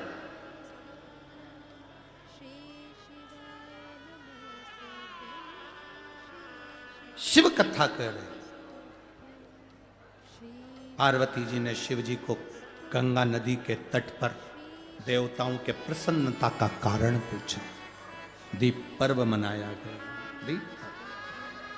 देव दीपावली का दिन हो, 7 पुष्प, कितने फूल? 7 पुष्प। देव दीपावली के दिन कोई भी 7 पुष्प, कोई भी जो तुमको मिल जाए, 7 पुष्प अपने घर के पास में, घर के अंदर जो मटका होता है, हंडा होता है, पानी का बर्तन होता है, रसोई घर में जहाँ तुम पानी भर कर रखते हो, 7 पुष्प को उस स्थान पर रखिए देव दीपावली के दिन। और देव दीपावली के दिन सुबह के समय पर अपने उस परिंडे की जगह पर, मटके वाली जगह पर, हंडे वाली जगह पर रखकर 7 घी के दीप रसोई घर के अंदर प्रज्वलित करिए। 7 दीप की पूजन करिए और पूजन कर कर वो 7 पुष्प जब दीप ठंडे हो जाएं, पूर्ण तरह से आनंद के साथ सुबह के समय जब आप पूजन कर लें, उन 7 पुष्प को दिन भर में से कभी भी देवाधिदेव महादेव के दरवाजे पर, शिव के दरवाजे से मतलब है शंकर के ऊपर। अगर शिव के मंदिर नहीं जा सकते तो बेलपत्री के नीचे, बेलपत्री के नीचे भी नहीं जा सकते तो पवित्र नदी के तट पर, या पीपल के वृक्ष के नीचे, या आंवले के वृक्ष के नीचे वो सातों पुष्प को अपनी कामना कर कर लक्ष्मी प्राप्ति के लिए कुछ देर रख दें। रखने के बाद एक पुष्प उसमें से वापिस बाबा से कुबेर भंडारी का भंडार भरने के लिए लेकर आए, उसको अपने पास में रख कर देखना। अगले साल जब देव दीपावली आएगी तब तुम्हें याद आएगी कि बाबा ने भंडार भरा, खाली नहीं रखा। तो 7 पुष्प 7 दीप सुख देने वाली देव दीपावली का वर्णन कल की कथा में हम स्मरण करेंगे, उसको सुनेंगे हम उसको। सहज नहीं है शिव। माता सती का प्रागट्य होता है, सती मैया का शिव जी से विवाह होता है। बाद में दक्ष प्रजापति की सभा में ही मां अपने उस यज्ञ मंडप में प्राणों को त्याग देती है। हिमालय राज के यहाँ उनका जन्म हो जाता है, पार्वती के रूप में प्रकट हो जाती है। जब अपने नजदीक में कहीं शिव कथा हो, सुनो, जाओ, 2 क्षण पहुंचो। दिन में कथा में नहीं जा सकते तो रात्रि में एक बार कथा के पंडाल में जाकर प्रणाम कर कर आओ। दिन में समय नहीं मिले, पति को नौकरी से दुकान से फुर्सत नहीं मिले, तो उसको कहो अपने नासिक में कथा हो रही है, 4 बिस्कुट के पैकेट रख लेते हैं, पानी की बोतल रख लेते हैं, भक्तों को पिला कर आएंगे। बाबा क्या देगा ये उसके ऊपर निर्भर करता है। करो सेवा दिल से। ये कथा तो 25 तारीख को विराम हो जाएगी।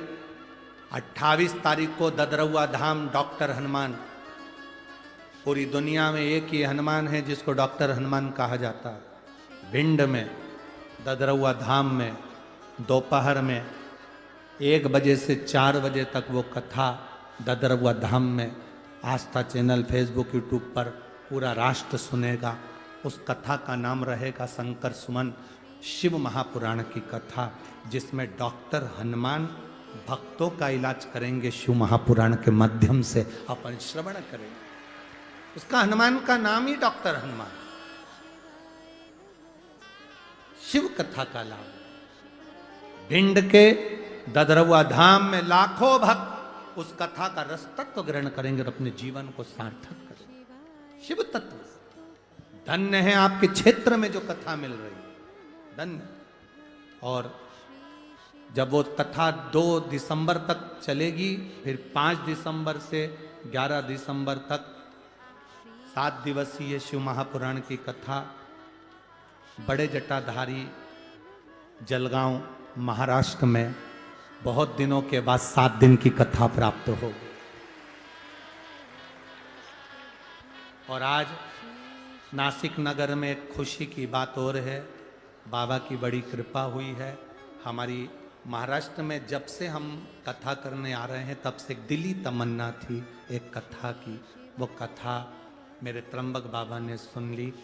25 दिसंबर से 31 दिसंबर तक पंढरपुर की पवित्र भूमि पर शिव महापुराण की कथा का लाभ हुआ। आप सब महाराष्ट्र वालों को ये कथा विठले सेवा समिति की रहेगी, इसलिए पूरे महाराष्ट्र के भक्त उसमें सहयोग करेंगे, क्योंकि कथा समिति की है विठले सेवा समिति। पूरे भक्त सहयोग करेंगे, पूरा महाराष्ट्र। और जो जो पंढरपुर के नजदीक में रहने वाले हैं वो वहां पर आकर सेवा करेंगे। पंढरपुर की पवित्र भूमि, भगवान हरि विठल के सिर पर शिवलिंग है, उस पवित्र चंद्रभागा के तट पर सुंदर आनंद से कथा का रस तत्व ग्रहण करेंगे। 25 दिसंबर से 31 दिसंबर नए वर्ष में प्रवेश मेरे हरि विठल के चरणों से होगा। बोल हरि विठल भगवान की, पांडुरंगा भगवान की।